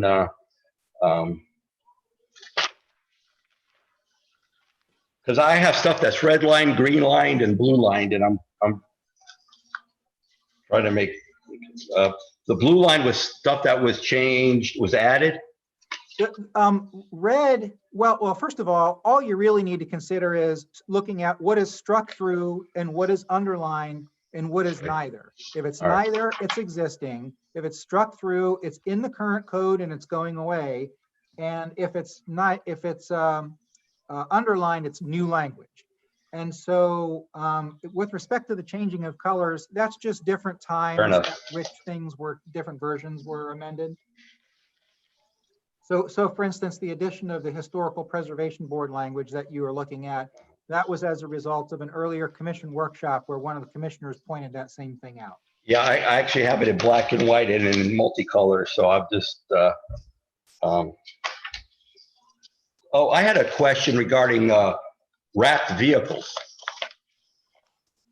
Okay, I know, and I don't know where that would fall in, or if there's any, if that's even addressed, but let's say I have a wrapped vehicle and I keep it in front of my business all the time. Would that be deemed a sign? Yes, if you park it in front of your business for purposes of advertisement, then why else would I wrap it? Why else would I wrap it? Well, you would wrap it to drive it around so people could see you. You know, a lot of companies do that. Even the county buses do that. What we're trying to get the code's trying to deal with respect to the car sign prohibition is a business that has no other purpose for that vehicle but to stick it out front as a sign. Gotcha. Gotcha. Is there language that basically if a vehicle is properly registered and permitted, that, you know, because I could see people parking every day in front of their shop with the wrap. There is. We had talked about this. I can't remember if it was at the last PZ meeting or at a workshop. I'll try to find it right away. But it's very clear that if this is just your business's vehicle and you've wrapped it as an air conditioning company or whatever, and you park it at your business overnight when your day is done, that is not what's being gotten at here. What's All being right. gotten at is just, and you've seen them, you know, you've seen certain businesses where they just put a jalopy out there that might not even be operable. Oh, correct. with And I want to signs. avoid that. I don't, you know, obviously I'd like the ordinance to address something like that, but it seems like y'all have.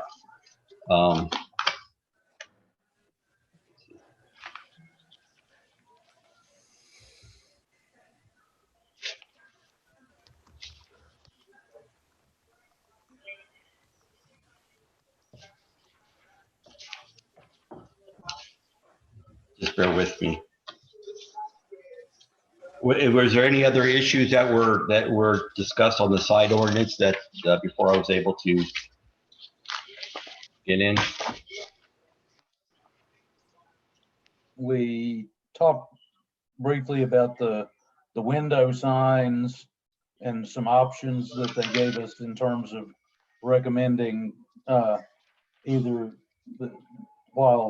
while their recommendation was 60% of the window space, I think they also offered us the option to weigh in on just leaving those exempt or deferring those for some further input from law enforcement and life safety people, because it does become involved with some of that. What about illumins? Is there a requirement that these LED signs or other lit signs have certain illumins that they have to meet? Or minimum or maximum illumins? There is some language about the changeable electronic message board signs. It doesn't mention lumens, but it does have that they're dimmable. I'm trying to find the language. That they adjust brightness as it gets darker, basically. Yeah, because I obviously you've seen some of these window signs. The lumens are so bright that it sort of blinds you as you drive by. And I don't know if there was a requirement that they meet, that they have the maximum illumins that they could display. Yeah, that's section 191.08, number 6 talks, they actually talk it in lux. Good. I don't know what the difference between a lux and a lumen. No, I don't know. But yes, it talks about the brightness of the sign. What section was that? It's 191.08.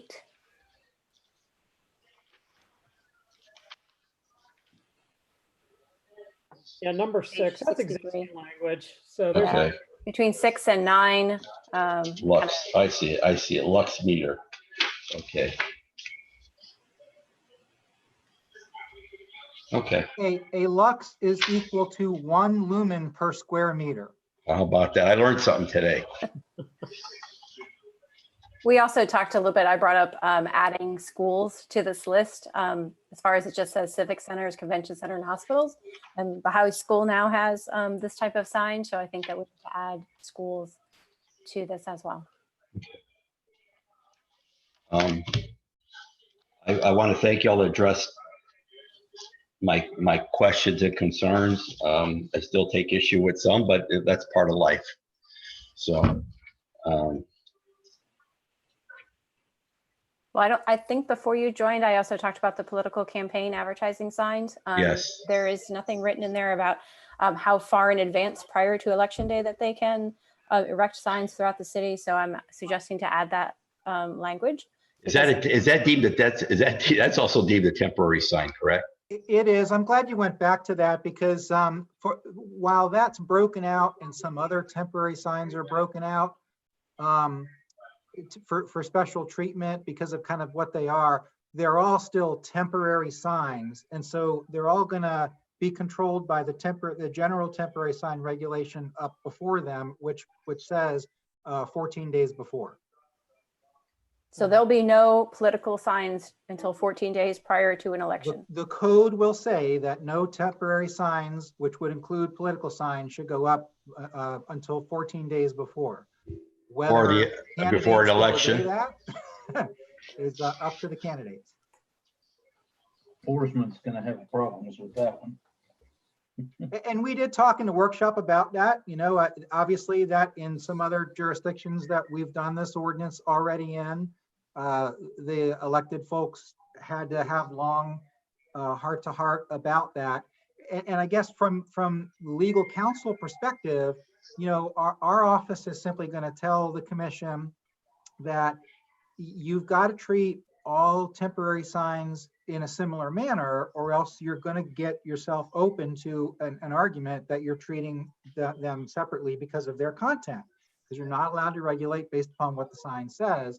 And so, you know, some of our other clients have adjusted that 14 days to go out to 30 days or whatever, but you know, it's 14 days is what the plug is right now for all temporary signs, including campaign signs. And ultimately, it's going to be up to our elected commissioners as to what they want to do. And that is on public property. So if I wanted to put out a sign on my front lawn, Well, you're not allowed to put any sign on public property. That's because that belongs to the city. right. You're not allowed to. But in terms of if you want to put a campaign sign out in front of your house, that's a temporary sign. And under the code, residential properties have so many and they have to be some size. You've read that. And one or all of your allotment can be campaign signs. And 14 days. Okay, thank you. Correct. Okay. Oh, before I forget, now flags. I just remembered. You had it limited to was it 2 flags or 1 flag? Somebody was flying flags. You are right. It's limited. I don't know if it's 1 or 2. I haven't gotten to the page yet. But if you want to recommend more, you know, you certainly. Well, you know, if somebody wanted to fly the state flag and the U.S. flag and a POW flag, Sure. you know, which I've seen people try to do. I don't want to impact somebody's patriotism, because if you ever see something on the news, they won't let you fly a patriotic flag, and I'd hate to see, you know, can you limit it to, you know, that flags that whether they honor, you know, and I get it. Content that gets into content. Well, I mean, you have seen people fly the armed forces flags.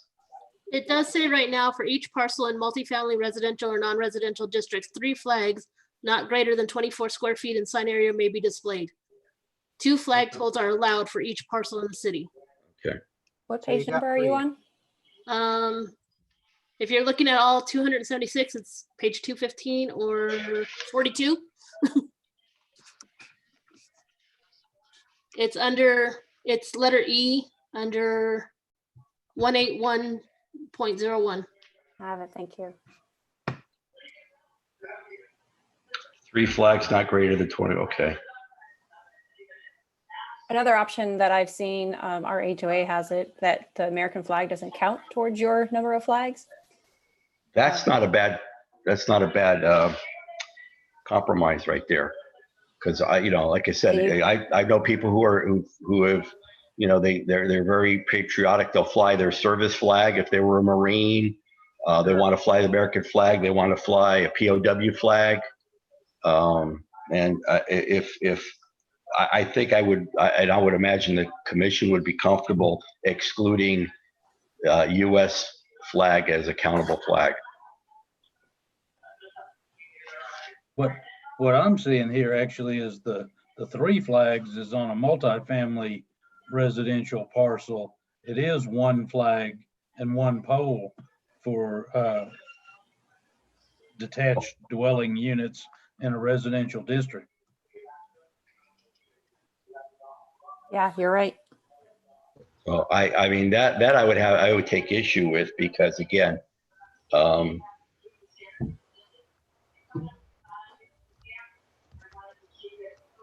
mean, I've got people in my neighborhood who fly multiple flags. One's a U.S. Marine and a U.S. flag. And you know, right now he would not be able to do that under the, if you would, based on what Chairman said, if that was adopted that way. So I would be in all favor of not, a U.S. flag would not be deemed a countable flag for the ordinance. Yeah, that So sounds are like you- an acceptable recommendation if the board wants to go that way. So how would we do this with regard to our recommendations? I know we have to vote on them, so I would. Well, I think how you would do it, it would be best for staff and for the lawyers if you just sort of go one by one, you know, and give the commission an opportunity to agree Okay. to recommend it. And then Okay. procedurally, Mr. Cerna and Ms. McNess would get together with the city manager, whoever else needs to sort of, because the ordinance ultimately is a recommendation from the administration. And so if they very much like any of your recommendations, they can decide, okay, well, we agree with this. And so we're going to actually change the draft ordinance to go to the commission and just put it right in there for the commissioners to consider. If they say, well, you know, it's debate to be had on either side, then they would simply put the report together and say, the ordinance draft as currently drafted says this, but your PZ board has recommended this, and here's why. What do you all want to do? And then they would have a discussion and they would decide. Okay. And if I could, Mr. Vice Chair, since I just pulled it up, I want to swing back around to your vehicle sign question. Sure. So the relevant language, and this would be on page 32 of the ordinance. It's the definition of vehicle sign. It talks about the vehicle which is more than 10% covered, 10 square feet covered by the vehicle, but it has to be parked and visible from the public right of way, okay? And unless said vehicle is used for transporting people or materials in the normal day-to-day operation of the business. So that's really what covers. If this is just my work truck or my work van and I use it every day and I get on the road, you're not covered by this. It's only if you park it and leave it. Yeah, because I know there's certain businesses in town, they have a fleet of vehicles, and Sure. obviously they're not always on the road at all times, so, okay.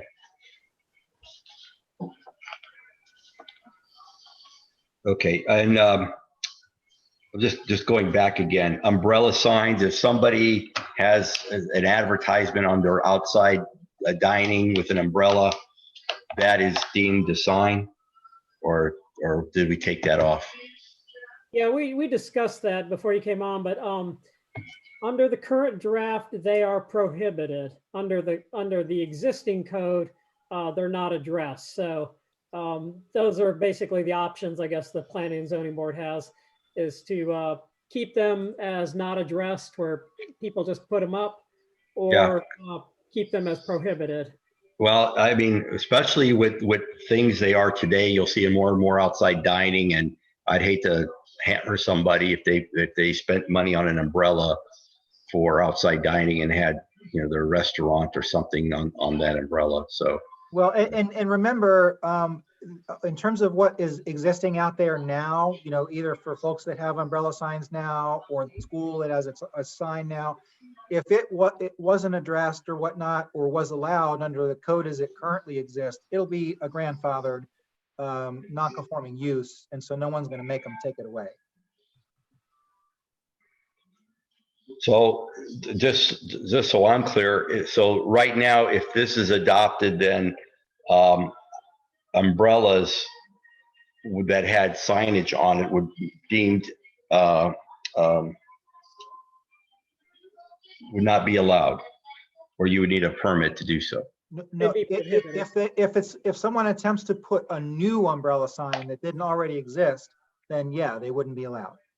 Some of your vendors, let's say you have a pizza place, some of your vendors actually give you the umbrellas with the, not your company, but you know, Lorenzo's Michelob, cheese. yeah. Yeah.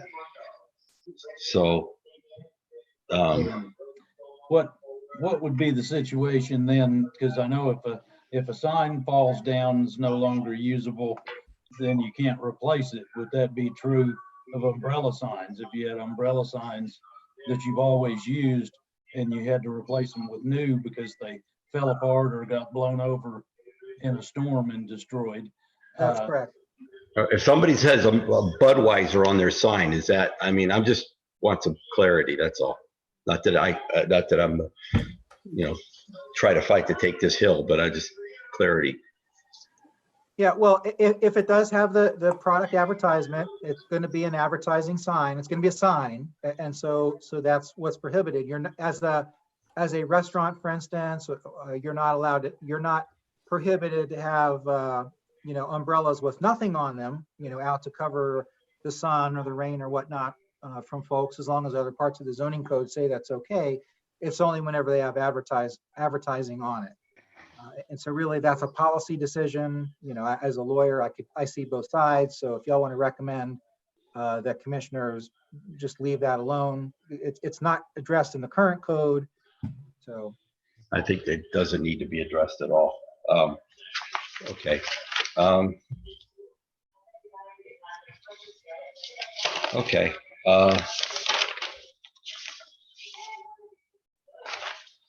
And I apologize going all over the place here, but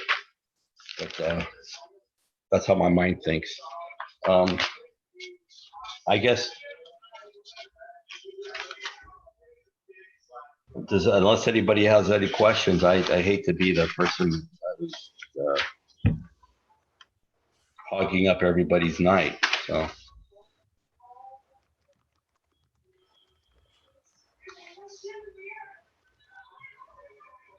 Do we need to have discussion about the window and door sign requirements, or you guys all feel pretty good about how you feel?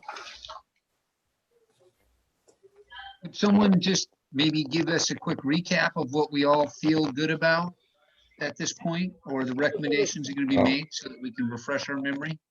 I was going to suggest that we go back through some of these issues because we brought them up, but we never got consensus or direction from the board on a lot of these issues. But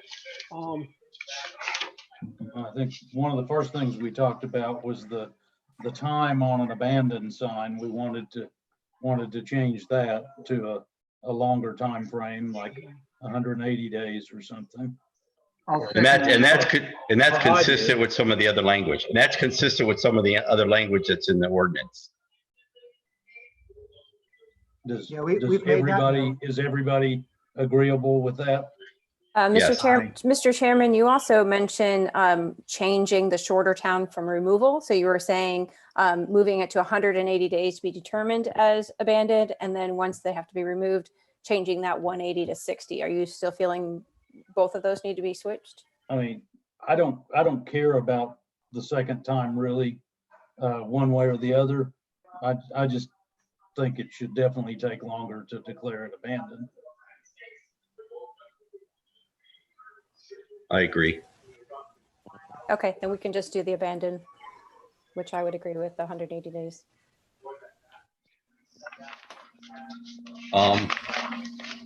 The change and just to point it out, even though it may be a typo, just to clarify that the permit is deemed approved if a result is not handed down within 20 days. I've got that. I'll make that change. Okay.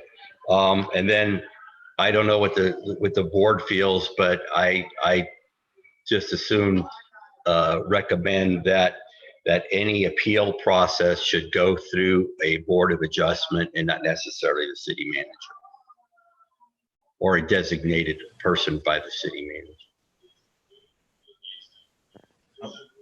I would agree with that. Even, I mean, I don't care whether it goes to the city manager first, but there should be that avenue to go beyond city staff if necessary. Well, and just understand in the code there is, you have the right to file a petition for writ of certiorari in the circuit court.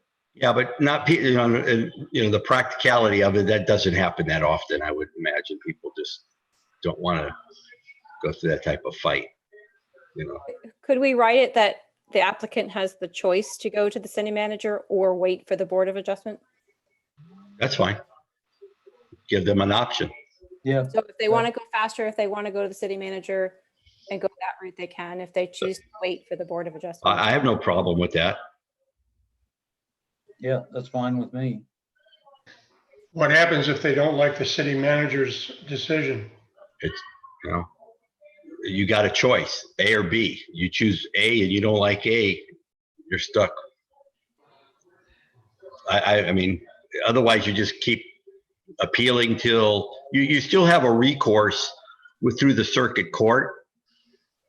But this gives the average person an opportunity to have another avenue if they're denied their permit, as opposed to going straight to court or straight back to the person who, or the department that sort of denied you.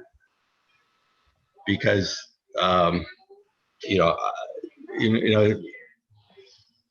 given a choice, you'd go in front of the Board of Adjustment.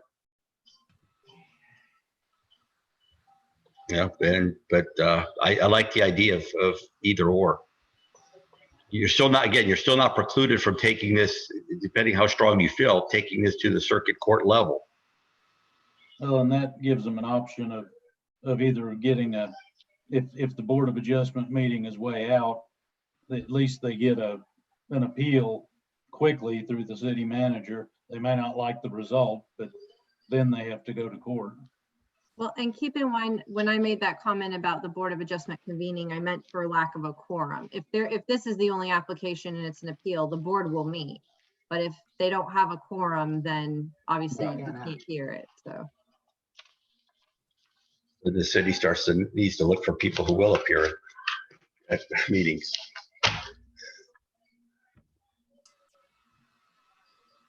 No matter how difficult the technology.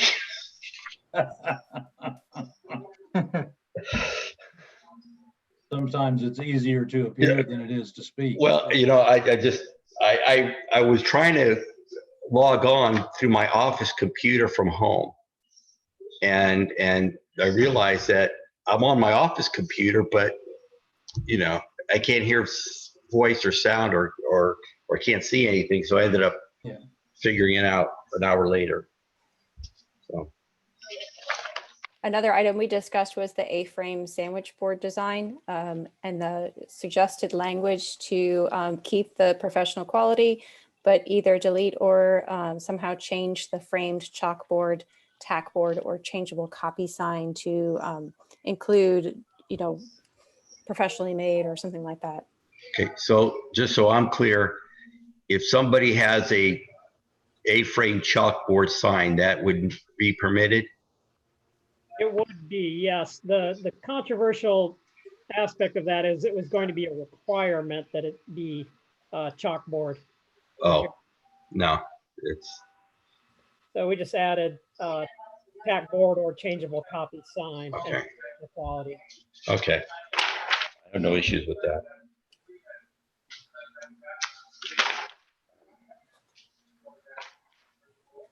Everyone's good with that one? I was keeping lists, so I'm not happy to keep going if you guys want. Yeah. I'd like to add to the time frame for the political signs because I am afraid the 14 days is just not adequate for some political parties. So I would like to suggest maybe a 30 or 60 days that they are allowed to erect their signs prior to an election day, which I'm sure the commissioners would appreciate. I actually have no problem with a longer period of time. Sometimes 14 days is not enough to know who your candidates are. I think it makes sense because they're going to do it anyways, and talk about a nightmare trying to police it. So is your recommendation that all temporary signs go to 30 days or 60 days? No, this would only be for the political signs. Okay, well, you're arguably, you're now making a separate time limit based upon the content of the sign. Well, that's already in there because special events have to remove their sign in a certain amount of time. And I think that, I have to go back to this here. But you'll see that, I know what you're saying. You're talking about the removal part of it. And the Florida legislature adopted a statute which deals with the removal, and that's what's quoted in the ordinance. And our theory there is that if the legislature called that out and someone sues, if our ordinance gets struck, so does the statute.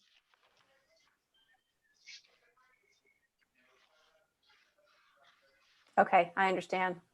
Where is it that you're specifically looking at? What It's page page is it? 68 or 241. Couldn't you just create a category of political signs? No, then I think they're treated different. There is one. It is a subsection of it, of temporary signs.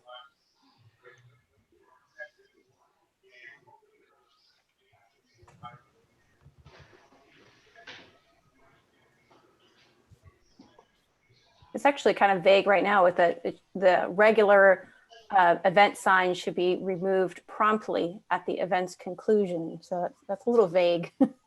Is it like that day, the next day? Well, again, as Ms. Agello was saying earlier, you know, when city staff, code enforcement staff in this case, interprets any of our ordinances, right? Not just the sign code, there's an amount of reasonableness to it. You know, they're human beings interacting. They're gonna go out there, they're gonna see the sign, maybe they're gonna give them a day, then they're gonna knock on the door, then they're gonna say, look, you know, you gotta take it down. It's not a black and white science, code enforcement. So there has to be some amount of judgment. Now, that where you cite it is actually the removal of political signs, but I'm looking at where is the provision with regard to temporary signs? It should be right above that. 68, The political 192. signs are a certain type.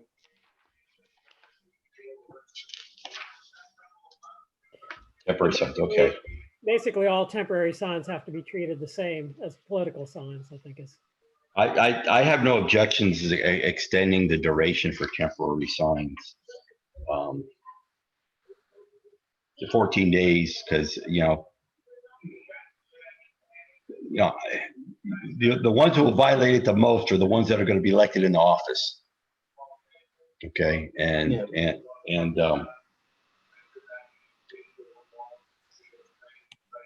so given the fact that they're the ones who are going to violate it the most, I want to make it a fair playing field for others who may not look to violate it. Because, you know, if you tell John Doe down the street you got 14 days on a temporary sign, yet those who are in the political process are going to probably, I'm just anticipating, they'll be the biggest abusers of that particular ordinance. Might as well make it fair for everybody. So I agree with what Christie says, is to extend that window for a longer period of time, whether it's 30 days, 60 days, you know, it doesn't matter, but I think 14 days is just too narrow. I don't know if anybody feels the same as I do, but Yeah, I think 30 days is certainly reasonable. Christie, since that's something you brought up, is that okay with you too? Yeah, I'm good with the 30 days. Thank you. Another item we talked about was adding the schools, but I think you guys have got that covered and there's no discussion for that one. The window and door sign requirements, I don't know if we've really had a real discussion or thought. I think that it should be deferred until we have more feedback from the police department and public safety. So that's would be my vote. I would agree. Yeah, and then the flag issue, that the U.S. flag not be deemed a accountable flag for the ordinance. So, Mr. Kusus, are you saying that a single family home could do one flag plus the American flag or two flags? Well, Not I counting think, the American- I think you have multifamily, it was limited to 3 flags, but you had single family limited to 1. And I think what we're suggesting is if it's an American flag, that doesn't count as your 1. So you would be able to have the American flag and any other flag, whether it was a service flag, you know, Marine service flag, state of Florida flag, pirate flag, you know. Where would we go on poles for that? Would we allow, would we want to allow 2 poles or just 1 pole with 2 flags? Well, I don't know what the ordinance is with regard to I poles. think it's currently written as one pole. It's 1 pole right now. Yeah. Yeah. Which I'm okay with.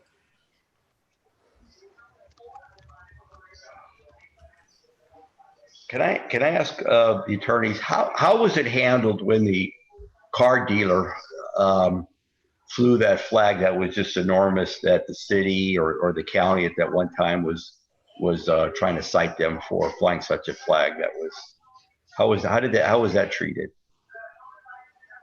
Don't know. Yeah, the only flag I recall there being any cases with and being an issue was the large Confederate flag over in the city of Tampa. And that was handled through the court system.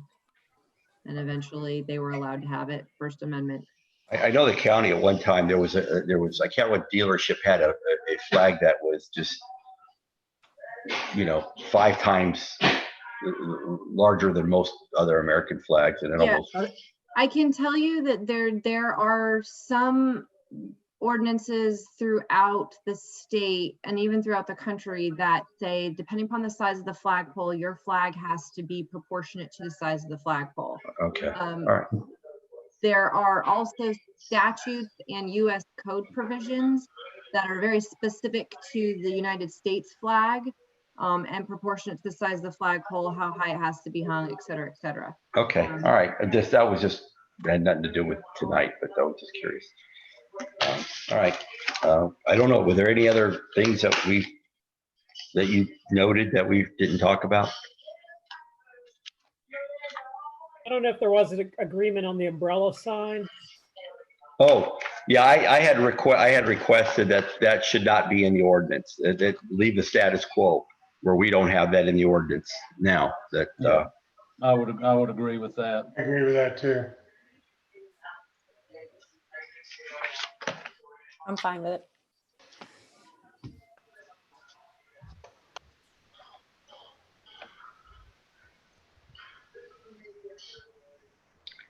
Mr. Chairman, is there any other member of the board that has a question or disagrees with any of the things we just sort of, you know, agreed to recommend? Is everybody good? Well, and keep in mind, y'all will have to make a motion and vote on it. No, I just want to make sure that before we collectively adopt or recommend these changes, that we do it, you know, let's see if there's anybody else who may want to make a change or have a question or concern.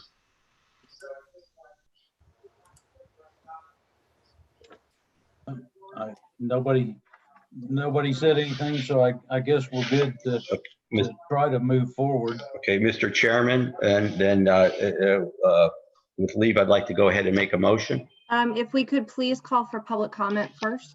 I'm sorry. Yes. Do we have any public comment? We do have one raised hand.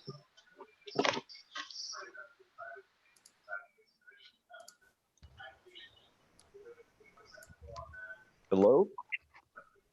Hello? Yes. Can you hear me? Yes. Good evening, board. Thank you for your hard work, staying up so late. My name is Chris Roboski, 1602 Gulf Beach Boulevard, Tarpon Springs, 34689. And I am the chair of the Board of Adjustment, but I'm not speaking on behalf of the Board of Adjustment.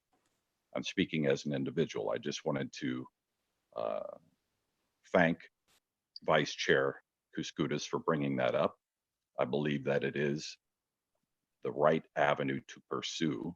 And I originally made this phone call, raised my hand on this when it was said that we don't meet every month. Well, of course, if there's nothing on our agenda, we would not meet. If this is on the agenda, we will meet. And so the city attorney later corrected that, but I wanted to make it clear to you that that's not a hindrance. And it also seemed like they were trying to persuade you not to do that process. On the other hand, because it would be a lot of extra work. Somebody's going to have to change our rules as well as these rules that you're voting on. Don't let that bother you. You are volunteers. We are volunteers on our board. As far as I know, all the boards except for the Board of Commission are volunteers. We're happy to do it. But I suspect the people that would actually make those changes and do that extra work are paid. And if they don't want to do it, I'm sure we can get some volunteers that would be happy to do it. So when it comes to the First Amendment, it doesn't matter how much work it takes. It needs to be done right. And by giving people more access, as you are proposing, I believe you're doing the right thing for the right reasons. And so again, I thank you for your hard work.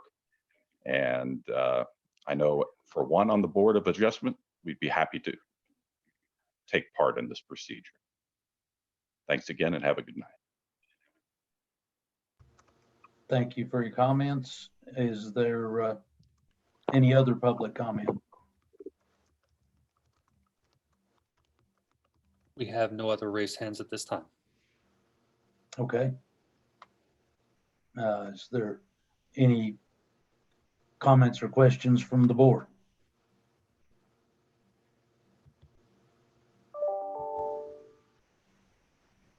Okay. Would you like to pick back up with your motion, Mike? I'm unmute. Okay, I'm sorry, I had you on mute. First of all, just my comment is what the speaker had said. I think it was Chris. The optics of the city determining after a application is denied, the optics aren't good. You know, we trust these citizens and taxpayers of Tarpon Springs. We put them on these boards to make these types of decisions. You know, the optics of decision making at City Hall is not, I don't think, favors City Hall or the optics of what people consider or the perspective of residents in the city have for City Hall. And so the more transparency through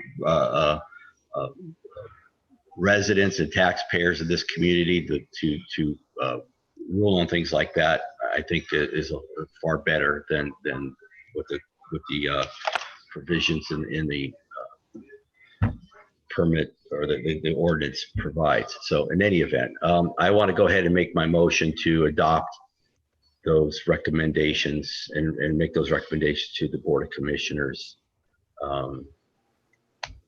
I don't know if I need to make the motion any more extensive than what we discussed. I mean, if you could run down them real quick, I think I have. Oh. No, I'm just saying, I think there were 7 of them.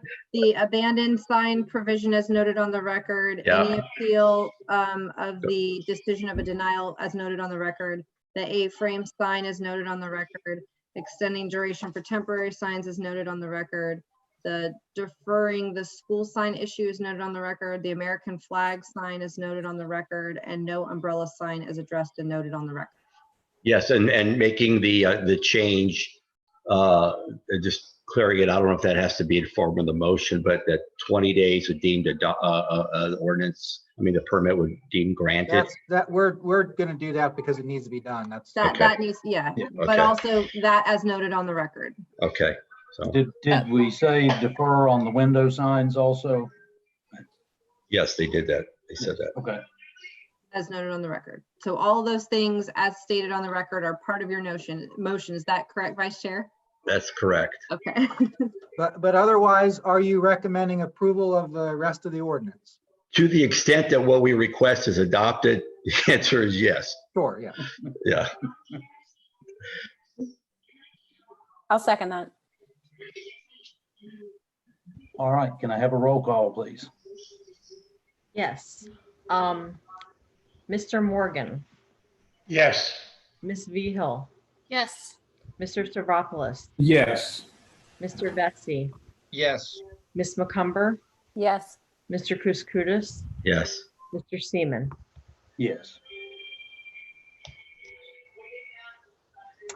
All right, motion carries. That brings us down to staff comments, item number 7. Do we have staff comments? This is Pat. We have one comment. Just in general, you all have been asking about applications that come before you that are large projects, complicated projects, those sorts of things. I'm going to be sending you an email with a link to the technical review meeting agenda. And what I'd like to do is just invite you to look at that agenda. It's a once a month meeting. And those are items that are some of the technical review committee reviews a lot of items, many of which don't come before you. Types of things don't come before you, but on that agenda are projects that would eventually come to you. Sometimes they go back to TRC several times, but it would give you an idea of the types of projects that are available to all the citizens to look at. They're posted about a week before TRC. Stay up all month until the next TRC. I'll send you that link, and hopefully that'll help you get familiar with the types of projects that you'll be seeing. Obviously, when it comes before you, the finished package is what you see with the TRC minutes when you get your package. That's what you make your decision on, but at least you can familiarize yourself with the types of projects. So In cases when we see large and complex projects that we'd like the opportunity to be more involved in, can we attend those TRC meetings? anyone can attend TRC. Right now, we're doing a desktop review with no meeting, obviously. Sure. It's a public meeting. There's no public input at that meeting, but anyone can attend. And anyone who has questions for myself or other staff on the process or the types of, or the codes that apply, or anything you want to learn more about on these applications, I'll be happy to spend time talking with you about the codes that apply to things like a planned development or a subdivision or a conditional use, and just to learn how the codes work. I'll be glad to talk through that with anybody. So yeah, we're available. Okay, thank you. All right, any item number 8 is board comments. Any board members have comments? Except to apologize for my technical difficulties. I have a question, and it may be premature, but do we have any feel for when more normal operations are going to return?